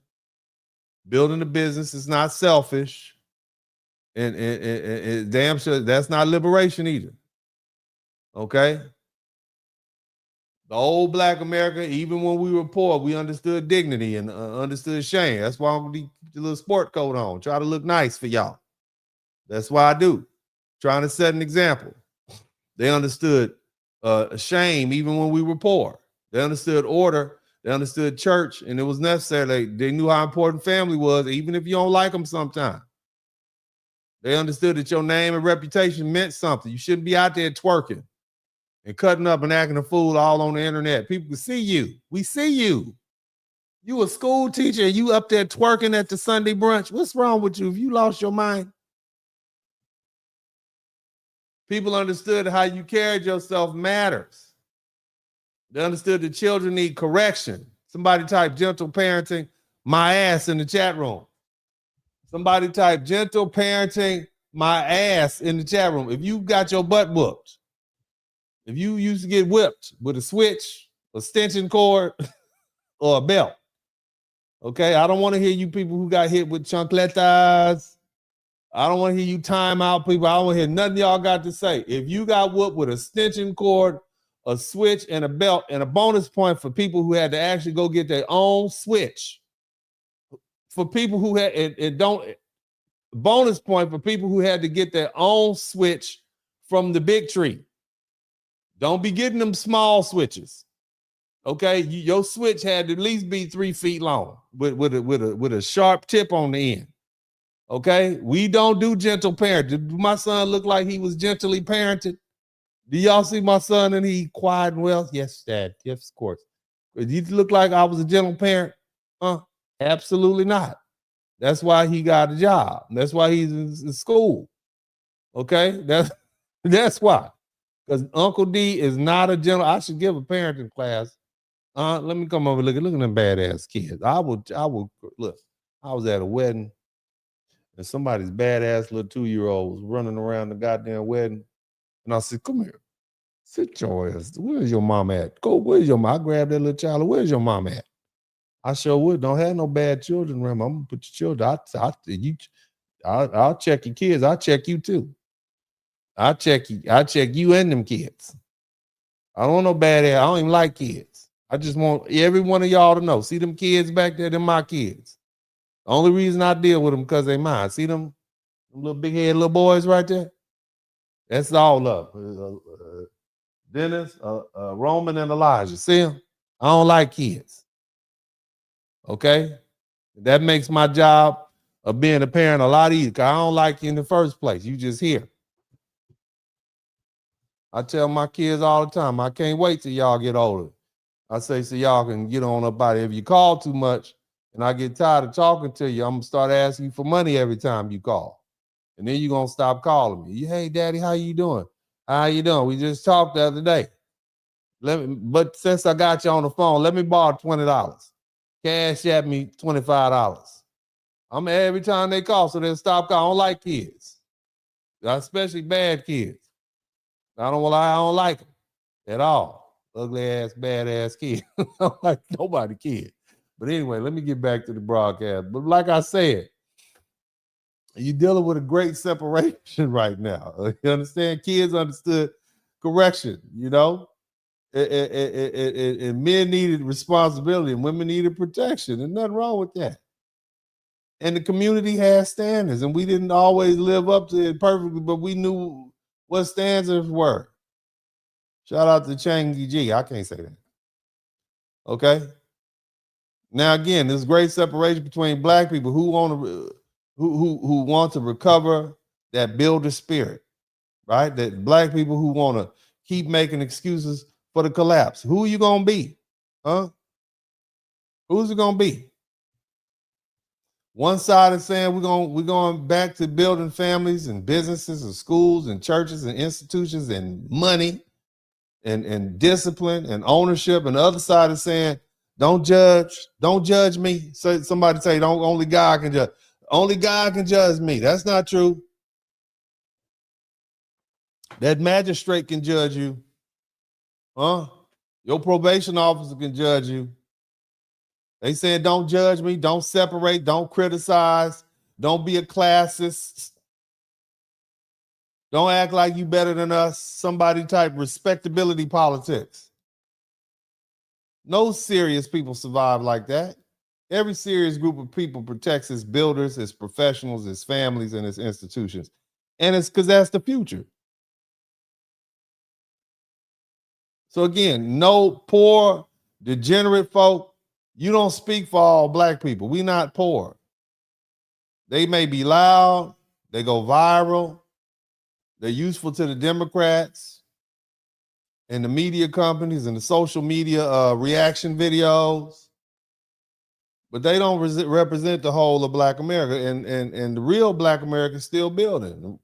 The real Black America is still working. The real Black America is still going to church and raising children and getting degrees and starting businesses and buying homes and joining the military and joining the fire department and the police department and getting promotions and teaching school and fixing appliances and practicing law and practicing medicine and going to nursing school, selling real estate, trying to leave something behind.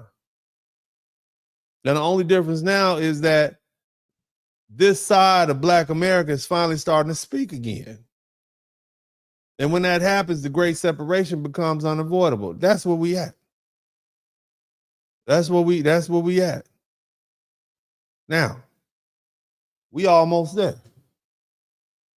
We almost finished, but the first thing I need to do is I'm gonna read these super chats, but let me tell y'all something. We need some more people. I don't want y'all to see how much little money I made. I don't trust y'all like that. I don't trust y'all like, let me put the little napkin up. This is where we at. We need exactly 83 people to subscribe to the channel. Look at that. Look how close we are. We need 83 people to, I know it's backwards. We need 83 people to subscribe to the channel and we'll be 100,000. I need 83 people to subscribe to the channel. Go ahead and subscribe to the channel. Don't be ugly. Don't be ugly out here. Go ahead and do what you got to do. I got a special surprise for everybody once we get to that 83 people. Go ahead and subscribe. Take the time. Do I have to do what I do? Ladies, gentlemen, I guess I do. I'm going to call you out. Everybody out there, all my people. All right, we need 81 people. Uh-oh, Lord Jesus, we need 79 people. We getting there. We need 79 people to subscribe to the channel. So I need to call you out. All my people who only go to church on first Sundays. Subscribe to the channel. This is for you. You're a half Christian. You don't really believe. You're a part-time believer. I need you to subscribe to the channel. Believe in that. Okay? All my people with a bunion on your right foot. All my people with bunions on your right foot. You know that foot go in like that? You know that toe go in like that? All y'all, subscribe to the channel. All my people with a bunion on your right foot, subscribe to the channel. All my people with a baby toe that sit up on that toe next to it like that. That one right there, go ahead and subscribe to the channel. All of you all, 75 subscribers. We almost there. All my people with the baby toe that go up like that, on the toe, on the foot, subscribe to the, all of y'all, go ahead. Subscribe to the channel. Do it now. Everybody who have a lift, if you have a lift when you speak, subscribe to the channel right now. If you speak with a lift, and you've been to all the people who try to help you speak, subscribe to the channel now. If you stutter when you speak, subscribe to the channel. If you stutter and can't say all the words that you want to say as fast as you want to say them, subscribe to the channel right now. Okay? Go ahead and subscribe to the channel right now. Okay? 70 people. We need 70 people to subscribe. So we got the people on the right foot, people with the right bunion. Put on the bunion on the right foot. We got all the stutterers. Okay? We got all the people with the lift. If you got a lift, subscribe to the channel. If you are sitting in your bed right now, because I know I got a lot of elders here. Anybody who is 65 and older and you got all your teeth, okay? If you have all your teeth, subscribe to the channel. Everybody who has all their teeth, subscribe to the channel right now. If you have all of your teeth in your mouth, okay? No implants, no dentures, subscribe to the channel. All the people who used to see their grandma's teeth in a cup next to the bed when they were children, subscribe to the channel right now. Everybody who used to watch their grandma take their teeth out and put them in the cup next to the bed, subscribe to the channel right now. I need you to do that. Okay, I need you to go ahead and make that happen. Let's keep it there. All my pissy cats. Everybody who used to pee in the bed, subscribe to the channel. All my pissy cats. You couldn't go visit nobody at their house because you was afraid you might pee on yourself in the bed and get embarrassed. Subscribe to the channel right now. I should see, oh, wow, we just got another 15 people. All my pissy cats. Shout out to the pissy cats. Everybody who peed on themselves in the bed at night. Subscribe to that. Thank you so much. Thank you so much. We got a lot of pissy cats out. Golly, the pissy cats are over the top. I appreciate y'all. All you all who peed in the bed. Golly, you woke up just warm. You felt safe. And next thing you know, you out there smelling like the toilet overflowed, huh? My pissy cat. Shout out to all the pissy cats. Shout out to all my wig wearers. Ladies, if you wore a wig within the past 72 hours, subscribe to the channel right now. All my wig wearers, subscribe to the channel. If you have worn a wig in the past 72 hours, subscribe to the channel right now. I need you to do that. Don't run from it. Don't run from it. We're going to get there. We're going to get there. Okay, I need you all to subscribe. So we got the false teeth people. All my people who have, hey, look, here you go. If you got them silver caps, if you was a child with silver caps, you know you was bad as hell. If you had if you was a silver cap child, you had them silver caps on your front teeth, subscribe to the channel right now. I need you to go ahead and do it. Go ahead. If you have children in your family who have silver caps, bless your heart, subscribe to the channel. Why are those silver cap children so bad? I don't understand. We almost there. We almost there. We stuck at 75. We need y'all to go ahead and break the dike. I need y'all to go ahead and break the dike. I need this dike. We need to flush this on out. We need 75 subscribers. We're gonna get here.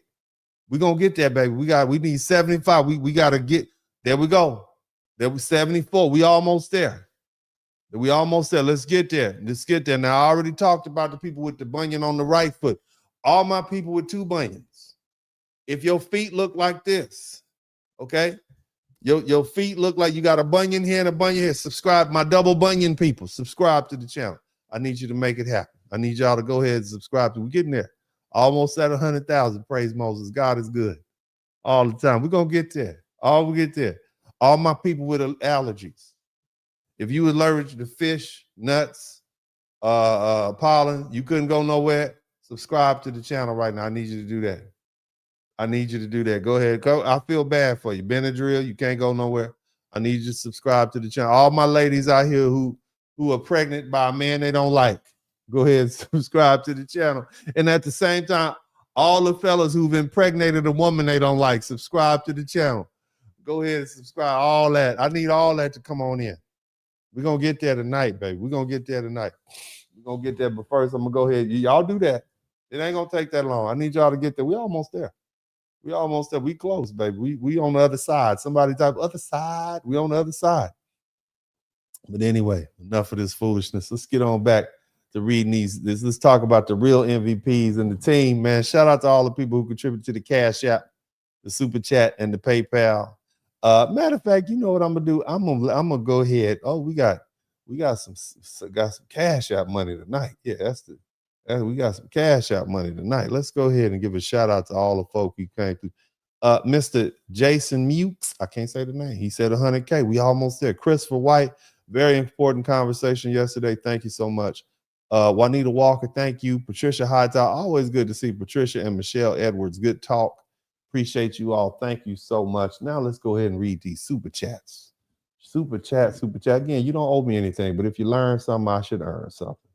If you learn something, I should earn something on our way to 100,000. We'll get there. We're going to get there together. We are going to get there together. Shout out to everybody who contributed to the super chat, the Cash App. Let's go ahead and read this. So, where's the love? Thank you so much. I appreciate you, my man Fuquan. Thank you so much for the $10 super sticker and also $10 super sticker there.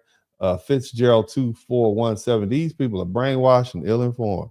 Yes, they are. Also, big shout out to Curly Locks. Thank you so much. He said, y'all, Blizz King, not monolith. I'm not. I certainly am not. Also, who else we got here? The Holy Trinity in Heels, Kamala, Ketanji, Karen, Jean Pierre are all married to, yes, they are. They're all married to white tea men, but they always talking about that black power stuff. I don't understand that. Who else we got? Melvina. Oh, Melvina McDonald. Shout out to you, baby. Thank you so much. Always good to see you in here. Who else we got? I am DPP. Many blacks. Let's see.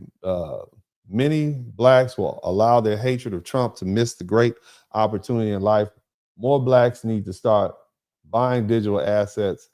I'm 150K in myself, been investing since 2021. Good for you. Good for you. We just need to stay focused and never forget who we are. It's me. I'm just saying thank you for bringing the message to an understanding. I will. Thank you so much. And I appreciate all you guys too. Whether you subscribe to the channel or not, I've had fun. I've had a lot of fun. Also, Gail Crawford, appreciate you for the $199. I am DPP. We should have never integrated the demise, and become loyal to one political party as if we need them. We don't need no political party. We didn't integrate because we wanted to sit up next to white people. We integrated because white people would take our money, our tax dollars, and spend it on white people stuff. They didn't give us our stuff. They would take our money. They would take our tax dollars, and they would take it across town and put it in the white schools and the white neighborhoods.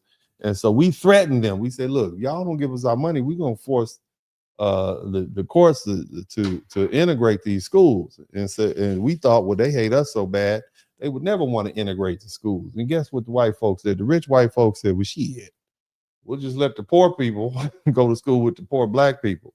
The poor whites go to school with the poor black. We'll put our kids in private schools anyway. So the rich white people threw the poor white people under the bus. And rich white people never gave a damn about poor white people, but poor white people want so badly to align themselves with rich white people that they're willing to sacrifice whatever and take whatever. But at the end of the day, you know, they don't want to have anything to do with them either. You see? And the poor white people have been the biggest fools for the rich elite more than anybody else. But you can't tell them anything because they cling to their racism. Racism is white people butter biscuits. You hear me? Racism is poor white people butter biscuits. That's all they have, as long as they feel better than you. And so they have been tricked by rich white people to believe that they are better than poor black people, and that keeps them from being dissatisfied. At least you're better than somebody. That's generally how that goes. But thank you so much. I am DPP. Also, Chang G3. Thank you for the $10 super sticker.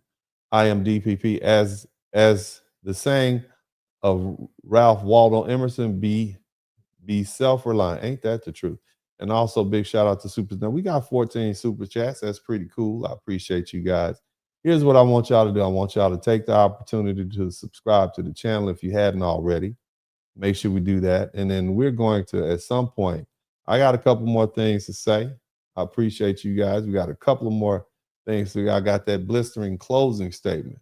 But again, as I said before, I need you all to do what you got to do. And I need you to subscribe to the channel. If you haven't subscribed to the channel already, make sure you take the opportunity to do that. But the other thing I want to do is I want to make sure you all know I've started another channel. It's called the Spurling Legacy channel. So you guys, I'll be advertising that. We're going to do some different things over there. But again, I need y'all to do what you got to do. I'll take the opportunity to, I'll take the opportunity to speak on a little bit more. But hold on for a minute. I want y'all to check. Shout out to everybody who's contributed to Super Chat. I'm glad 15 people learned something. I wish more people had learned something, but we're not finished. But maybe some of you all will learn something. But again, I appreciate you guys. But before we get to this superstar, I need you all to make sure you hit the subscribe button if you hadn't already. I don't know if you all have. I have not had an opportunity to check and see if you hit the subscribe button, but I'm looking now. I'm going to look right now to see if you good people care about me enough to hit the subscribe button and help me, okay? Because at this point, it's about me. It's about me getting to 100,000 subscribers. And it's taking a long time. I'm just saying, I feel like I should be there by now as people.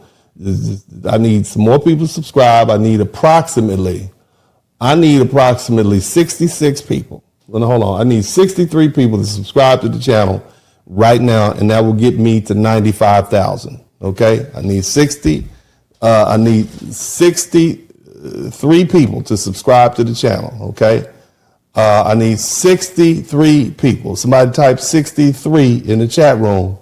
Chantel Smith, I need you to subscribe to the channel. Dwight Chair, I need you to subscribe to the channel. Okay, who else is in here? Jelena Taborn, I need all y'all to go ahead and subscribe to the channel. Don't hate watch. Okay, don't have me up here forehead sweating, talking to you all about history, trying to make it interesting. I need all of y'all to subscribe to the channel right now. Don't play me. I'm not here for the games. I need my subscriptions to go up. I want a little gold plaque on my wall behind my head. Okay? Do me a favor. Subscribe to the channel. If you have already subscribed to the channel, double check, because YouTube plays these vicious games with me. I need 58 people to subscribe to the channel to get me where I need to be. Okay? 58. Somebody type 58. In addition to that, make sure you like, share, subscribe if you appreciate what I'm doing. Yes, if you like, share, subscribe, I'll keep doing what I'm doing. Jessica Rabbit said, Dennis, any thoughts on sisters who marry out? I find myself disgusted with some of them. Baby, look, don't worry about them. Let me tell you something, baby, worry about yourself. I tell people all the time, my preference is for black men to marry black women and black women to marry black men, but you got to love who you love. I'm not one of those people. I don't tell you what to do. Along with me telling you to vote your interest, I'm going to tell you find peace of mind and happiness.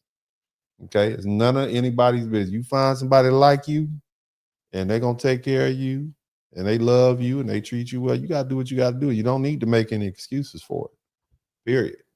Okay? Nobody tells you what to do. This ain't Dr. Umar Johnson over here. I don't get in your business like that. I want you to be happy. I want you to be happy. You find your happiness.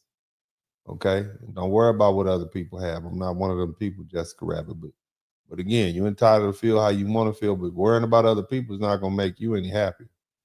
Whether they marry black or white or whoever they marry, that's not going to affect your life one way or the other. You understand what I'm saying? Now, that being the case, let's get on back to this closing statement, because I want to make sure that we bring this home. Now, when people act shocked every time a black celebrity comes out, well, you've seen all these black celebrities, and the reason I started with the celebrities is because they're rich. Number one, it's not that they are. It's not just about them being black. It's the fact that they're rich, and rich people see things differently. Okay, you wonder why all these black celebrities have turned conservative all of a sudden? They come out saying positive things about Donald Trump. I don't know why. Why are you shocked? You all was shocked when Nicki Minaj showed public support for Donald Trump. They were shocked when Snoop Dogg, and the same Snoop Dogg that said F Donald Trump song, that song, turned around and said he had nothing but love and respect for Donald Trump. They were shocked when reports came out that Chili from TLC was donating to Trump-aligned political groups, even though she later denied being MAGA and said it was a mistake. They're shocked every time because they still think black people are supposed to be politically obedient. And we know we're not. Are we? But see, the truth is this: celebrities are showing you something that's already happening underneath the surface in the black community. Nicki Minaj, Snoop, Kanye West, Lil Wayne, Kodak Black, Waka Flocka, Amber Rose, Antonio Brown, Mike Tyson, Nelly, Azalea Banks, and many others either supported Trump, they praised him, they appeared at some of his events, they defended him, or been tied to the movement in some way.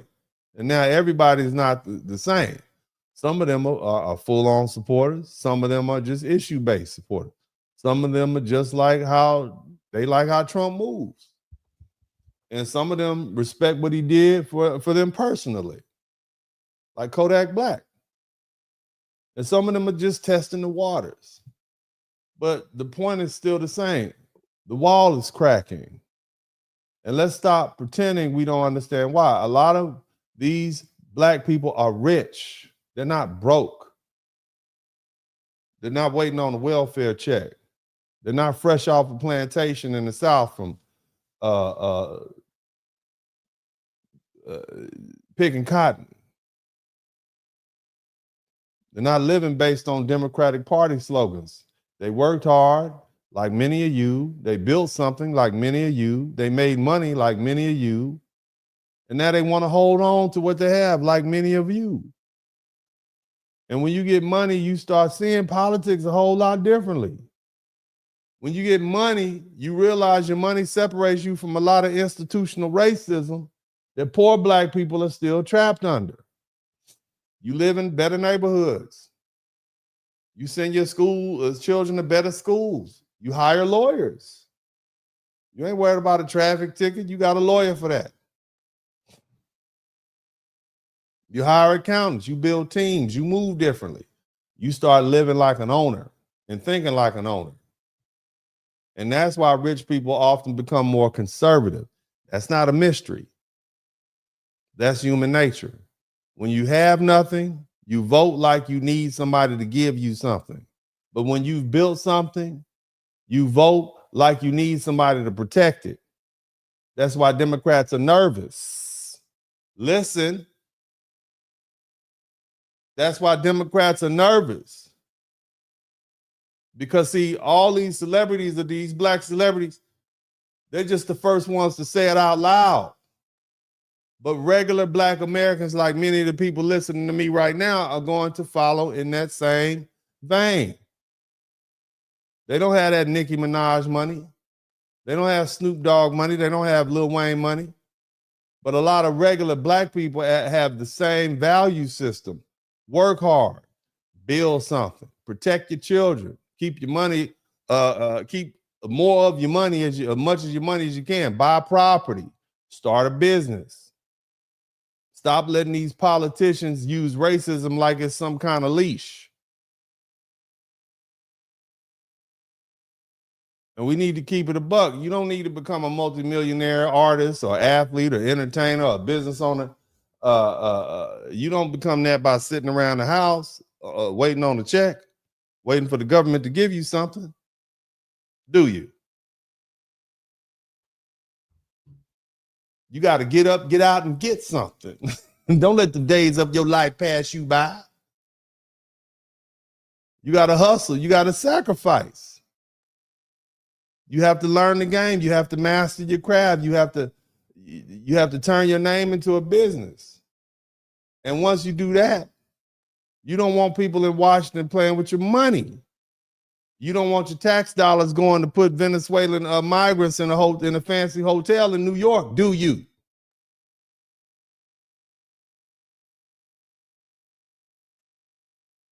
You focus on your business, your children, and your future. And that's the part that Democrats don't want to hear. Money talks, bullshit walks. And for all you black Democrats, you keep calling these people sellouts. We don't give a damn about you. You broke.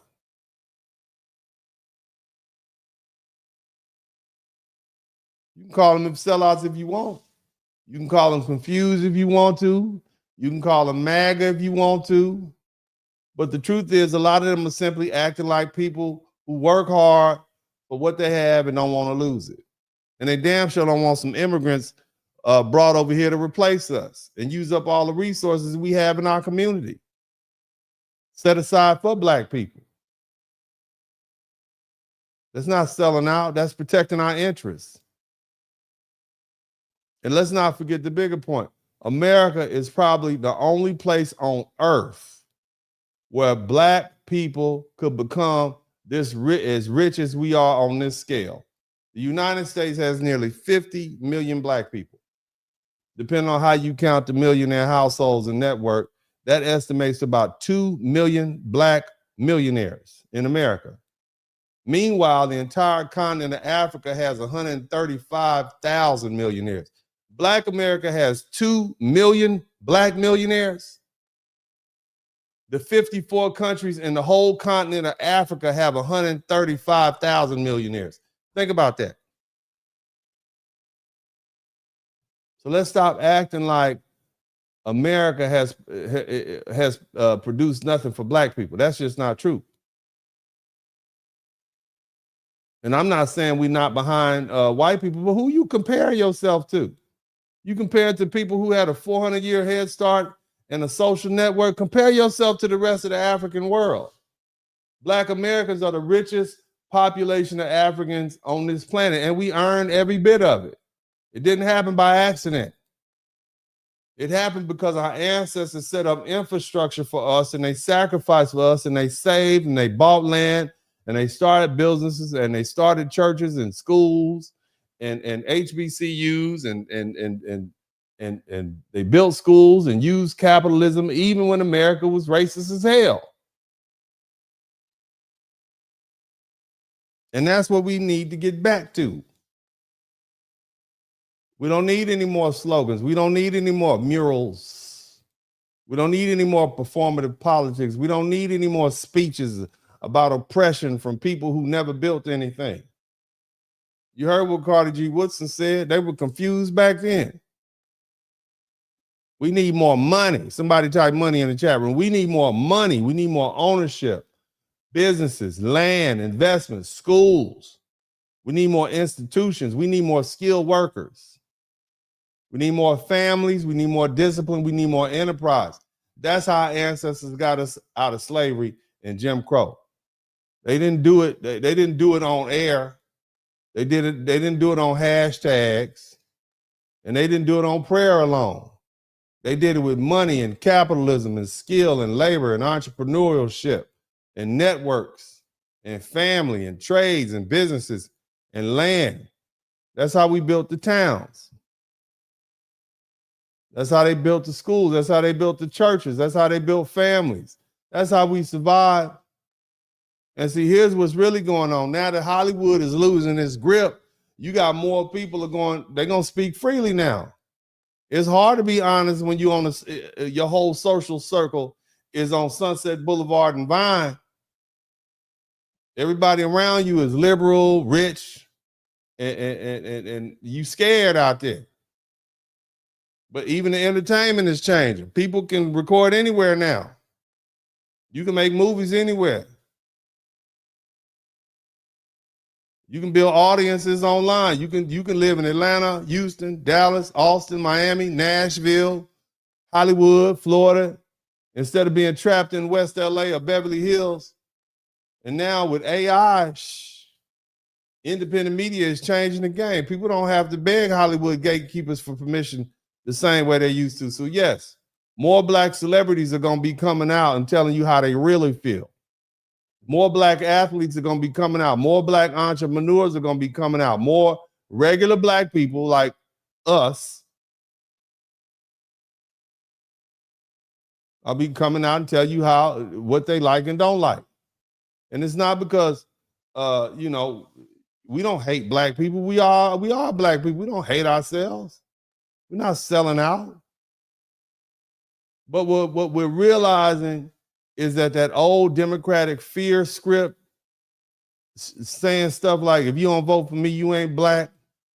That doesn't build wealth.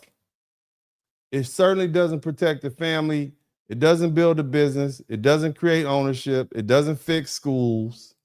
It doesn't stop crime. And it doesn't pass down anything for our children.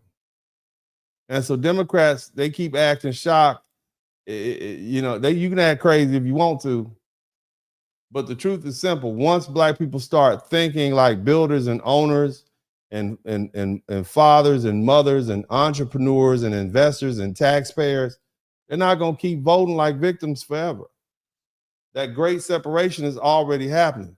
And the more money black people make, the more obvious it's going to become. So again, Democrats have a problem. Black people like some things Trump do. We may not like him, but we like some of the policies. But anyway, this is Uncle D. God bless y'all. I love y'all. And as I always say at this time, I'm out.